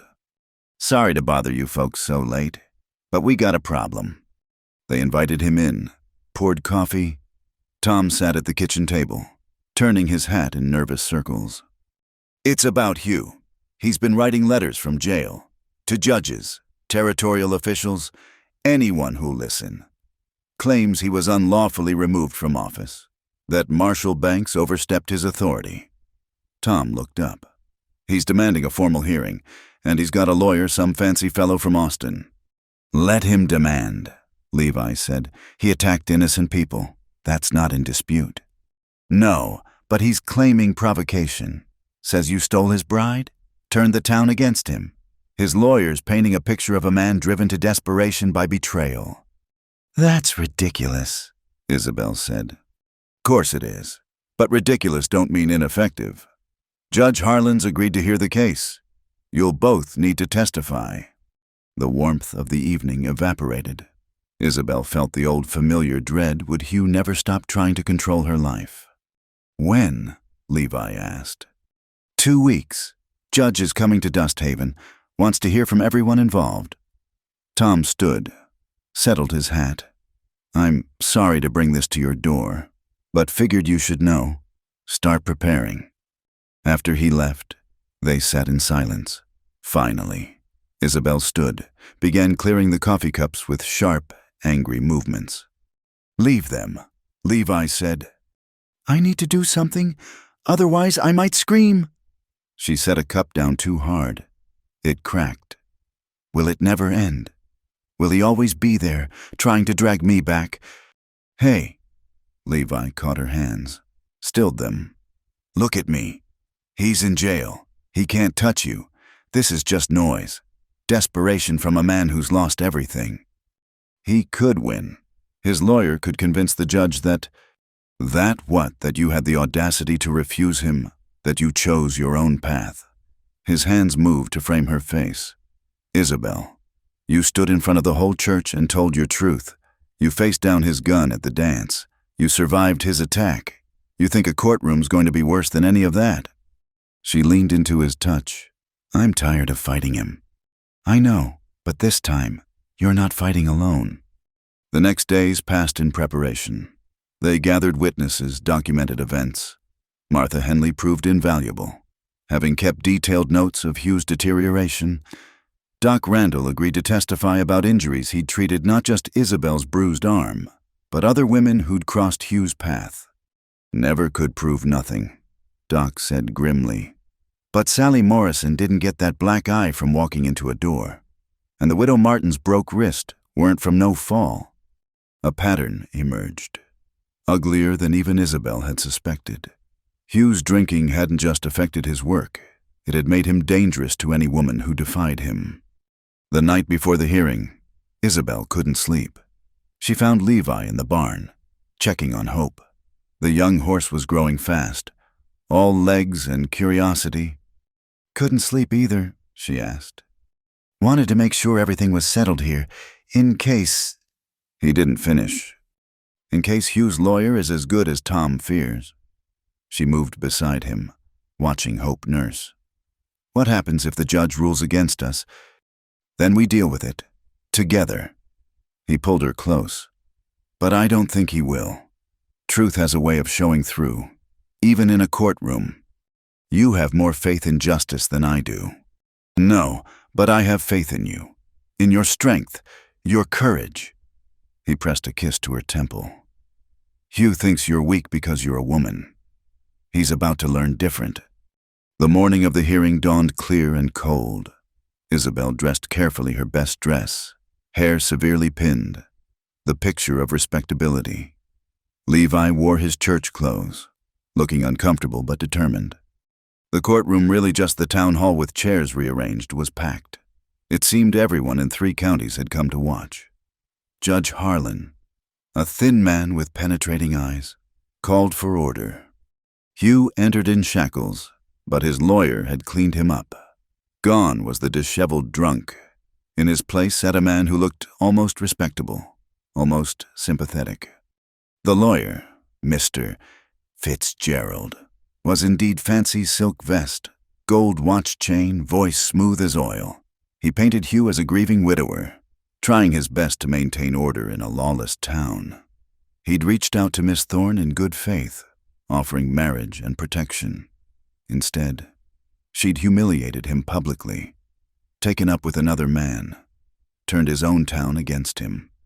My client perhaps acted rashly, Fitzgerald concluded, but what man wouldn't? Faced with such betrayal, he seeks only justice, reinstatement to his rightful position, and compensation for the damage to his reputation. Then it was their turn. Tom Morrison testified first, laying out Hugh's decline in stark terms. Drunk on duty. Prisoners released because he was too intoxicated to process them. Complaints ignored. Crimes uninvestigated. Doc Randall spoke of injuries, careful to stay factual. Martha Henley produced her notes, dates and times of Hugh's public intoxication, one by one. Townspeople stood to speak their truth. Finally, Isabel was called. She walked to the witness chair on steady legs, raised her right hand, swore to tell the truth. "Miss Thorne," the judge began, "tell us in your own words what happened when you arrived in Dust Haven." So she did, simply, clearly, without embellishment. The squalid house, the drunken grab, the crude words about ownership. Her voice stayed steady even when Fitzgerald tried to twist her words, suggesting she'd led Hugh on, made promises she didn't keep. "I made no promises beyond what was in my letters," she said firmly. "I agreed to consider marriage, contingent on meeting and finding mutual compatibility. What I found was a man who saw me as property to be bought. Yet you accepted Mr. Cade's offer readily enough." Fitzgerald said, voice insinuating. "One might wonder what he offered that Sheriff Barrett didn't." "Respect," she answered immediately. "Choice, the right to leave if I wished." She looked directly at Hugh. "Mr. Cade offered me humanity, that's all. Levi testified last, brief and to the point. Yes, he'd offered Miss Thorne shelter. No, nothing improper had occurred. Yes, he'd paid Hugh the money demanded. No, he didn't consider it a purchase, merely removing an obstacle to Miss Thorne's freedom." "And now you plan to marry her," Fitzgerald said. "How convenient." "Yes," Levi said simply. "I plan to marry her because I love her, because she's brave and strong and kind, because she chose me of her own free will. That's what Hugh never understood. You can't own another person's heart. It has to be given freely." The judge called a recess. In the hallway, Hugh's supporters clustered on one side, theirs on the other. Isabel felt the weight of all those eyes, the judgment in some, the support in others. "You did well," Levi murmured. "It's not over yet." When court resumed, Judge Harlan's expression was grave. "I've heard extensive testimony about Sheriff Barrett's unfitness for office. The evidence is clear. His drinking made him incapable of performing his duties. Marshal Banks acted within his authority in removing him." Hugh's face darkened. Fitzgerald started to object. "However," the judge continued, "I'm also concerned about the circumstances of Miss Thorne's situation. While I find no evidence of coercion by Mr. Cade, the appearance of impropriety troubles me." Isabel's heart sank. Here it comes, she thought. The judgment, the censure. "Therefore," Judge Harlan said, "I'm ordering the following: Hugh Barrett is permanently removed from office and banned from holding any position of authority in this territory. He'll serve 6 months for assault and disturbing the peace." Hugh erupted, cursing and threatening until the bailiffs dragged him out. "As for Miss Thorne and Mr. Cade," the judge continued, "while I find no legal wrongdoing, I strongly encourage them to formalize their arrangement promptly. The town has been patient with irregular situations. That patience has limits." "Understood, Your Honor," Levi said. "We plan to marry next month." "See that you do." The judge's stern expression softened slightly. "Miss Thorne, you've shown remarkable courage. Not many would stand up as you have. I wish you both happiness." And it was over. Just like that. Hugh Barrett was gone from their lives, reduced from threat to memory. Outside the courthouse, people pressed forward to shake hands, offer congratulations. Even some who'd supported Hugh seemed relieved. "Never liked him anyway," one muttered, "just feared him." That evening, they sat on the porch despite the cold, watching stars emerge. Isabel felt drained but peaceful, like after a fever breaks. "March can't come soon enough," Levi said quietly. "No," she agreed. "Though I wouldn't trade this time, these months of choosing each other daily, building something real. Even with all the drama, the danger, especially with that, easy love isn't tested. What we have, we've earned it." He took her hand, thumb tracing circles on her palm. "I thought I knew what love was with Sarah, and I did love her, but it was young love, untested. This, what we have, It's different, deeper, forged in fire. Literally, in your case, ice and fire both. Worth it, he said firmly. Every frozen moment was worth it to be here now. She leaned into him, feeling the solid warmth of his presence. Tomorrow they'd return to ordinary life horses to train, gardens to plan, a wedding to arrange. But tonight, they sat in peaceful victory, having faced down the past and chosen their future. No more ghosts, she asked softly. Oh, there'll always be ghosts, but they're quieter now, less demanding. He pressed a kiss to her hair. Hard to hear them over the sound of hope. Hope. She thought of the young horse in the barn, growing strong and sure, of the garden waiting for spring, of the life they were building together, choice by careful choice. I love you, she said, words still new enough to feel precious. And I love you, today, tomorrow, always. The stars wheeled overhead, indifferent and eternal. But here on this porch, two people who'd found each other against all odds, held tight and planned for spring. Not just a season, but a beginning. A chance to bloom after the harshest winter. March couldn't come soon enough. March arrived with unexpected warmth, melting the last stubborn patches of snow and coaxing green shoots from the earth. Isabel stood in Sarah's garden, her garden now watching the roses she'd pruned so carefully begin to bud. Everything was beginning again, just as Levi had promised. You about ready? Martha Henley bustled out of the house, arms full of white fabric. Can't get married in your gardening clothes. 5 more minutes. Isabel touched a rosebud gently. I wanted to see them, to know they survived. Course they survived. You tended them through the worst winter in memory? They're tough, like you. Martha's voice softened. Sarah would be glad to see her garden loved again. Isabel had thought about Sarah often these past weeks, not with jealousy or resentment, but with a strange kinship. 2 women who'd loved the same man in different seasons of his life. She'd even found Sarah's journal while cleaning, full of pressed flowers and notes about the garden. Instead of hiding it, she'd given it to Levi.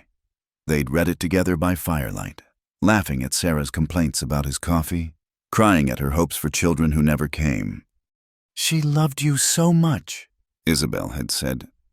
Yes, and I'm grateful for that love.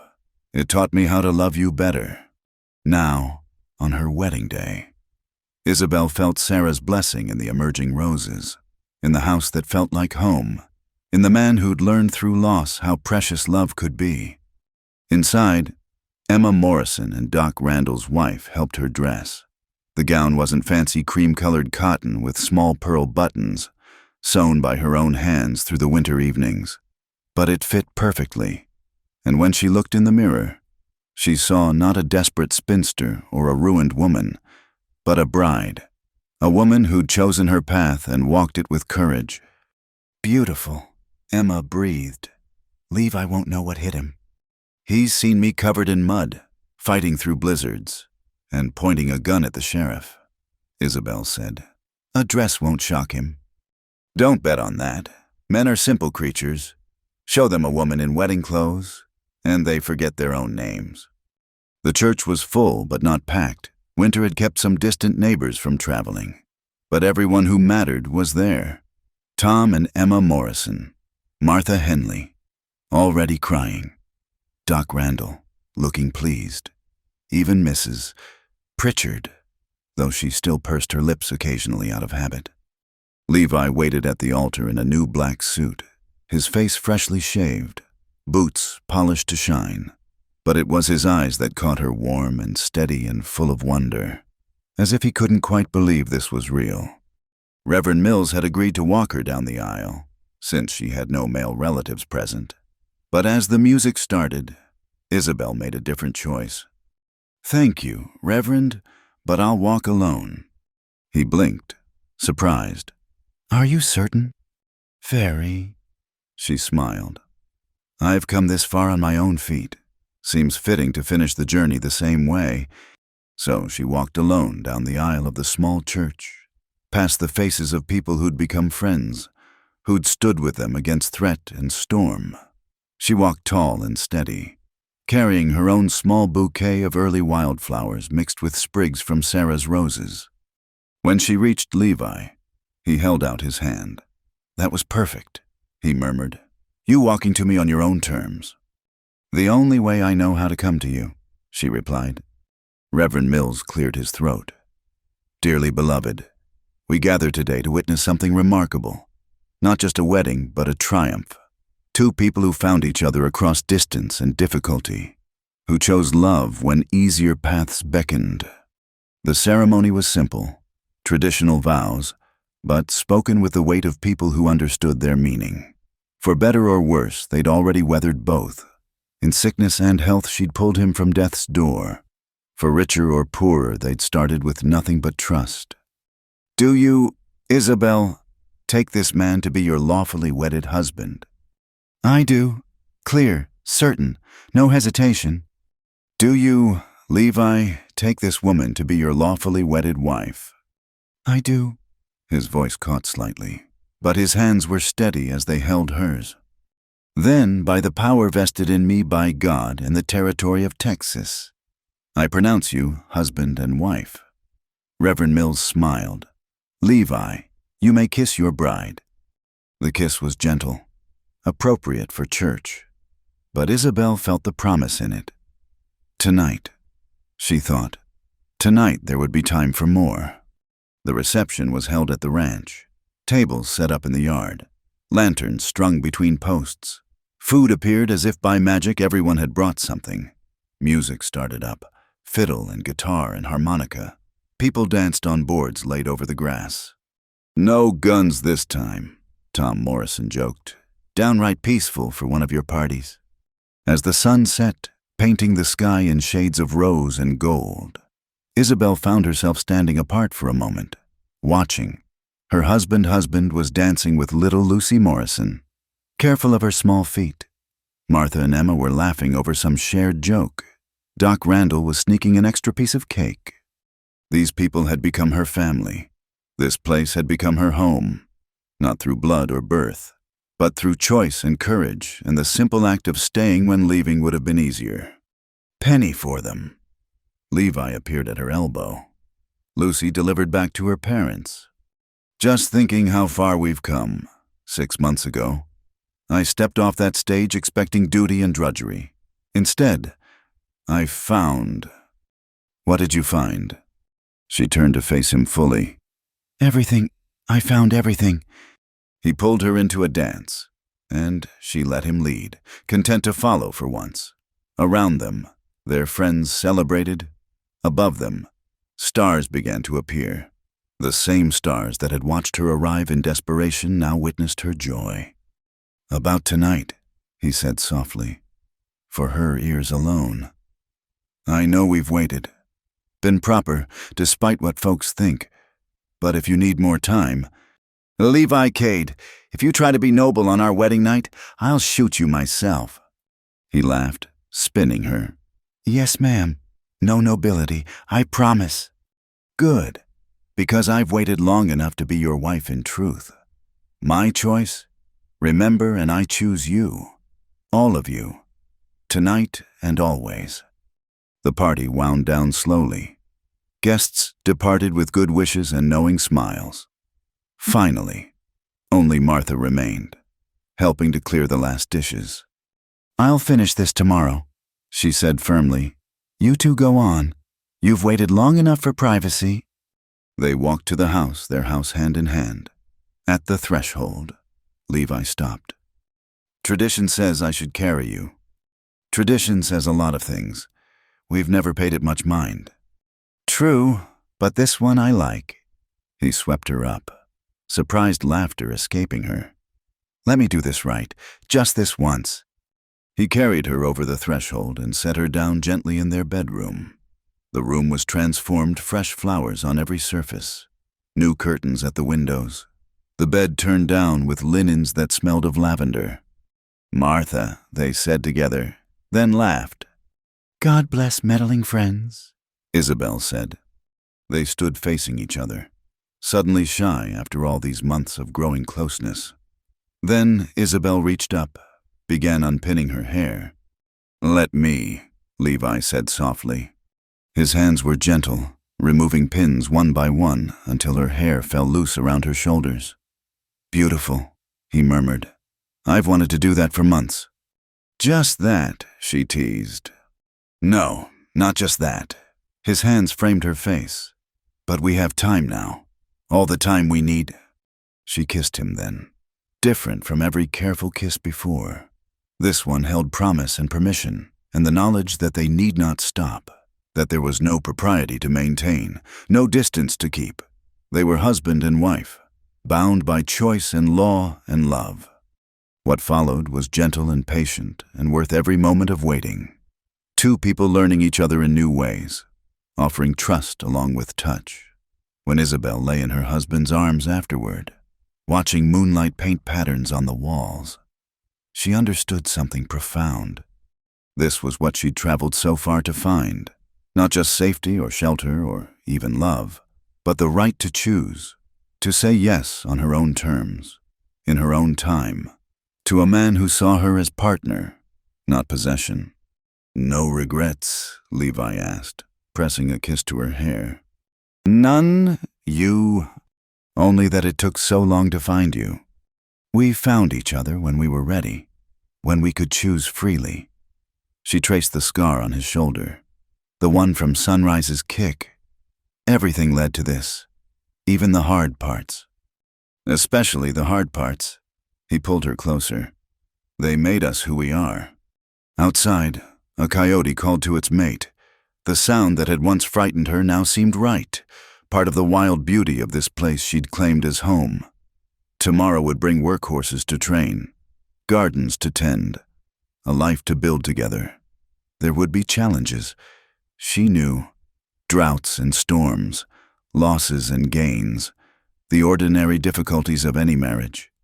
But tonight, in this bed she'd chosen, with this man she'd chosen, Isabel Cade felt only peace, deep, bone-settling peace.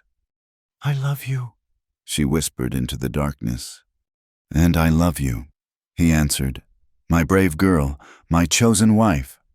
She smiled at that. Yes, chosen. It was the only word that mattered. Spring had come to Mesquite Ridge, bringing with it new life, new growth, new beginnings. In the garden, Sarah's roses would bloom soon, tended by loving hands. In the barn, hope grew stronger every day, a symbol of survival against all odds. And in the house on the ridge, two people who'd found each other across distance and difficulty settled into sleep, wrapped in love that was stronger for being tested.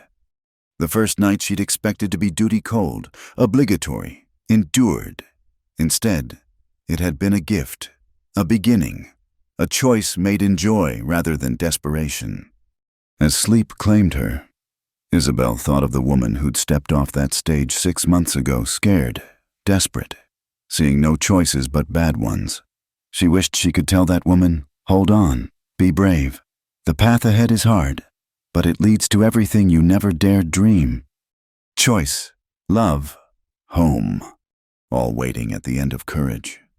Thank you so much for listening to this story. I'd love to know where in the world you're enjoying these tales from the American frontier. Please share in the comments below where you're listening from, so we can connect and share our thoughts together. If this story touched your heart, please subscribe to Wild West Stories 1850 and hit that like button. And if you really want to help more people discover these authentic Western tales, please hit the hype button to boost this video. Your support means everything and helps keep these stories alive. Until next time, partners.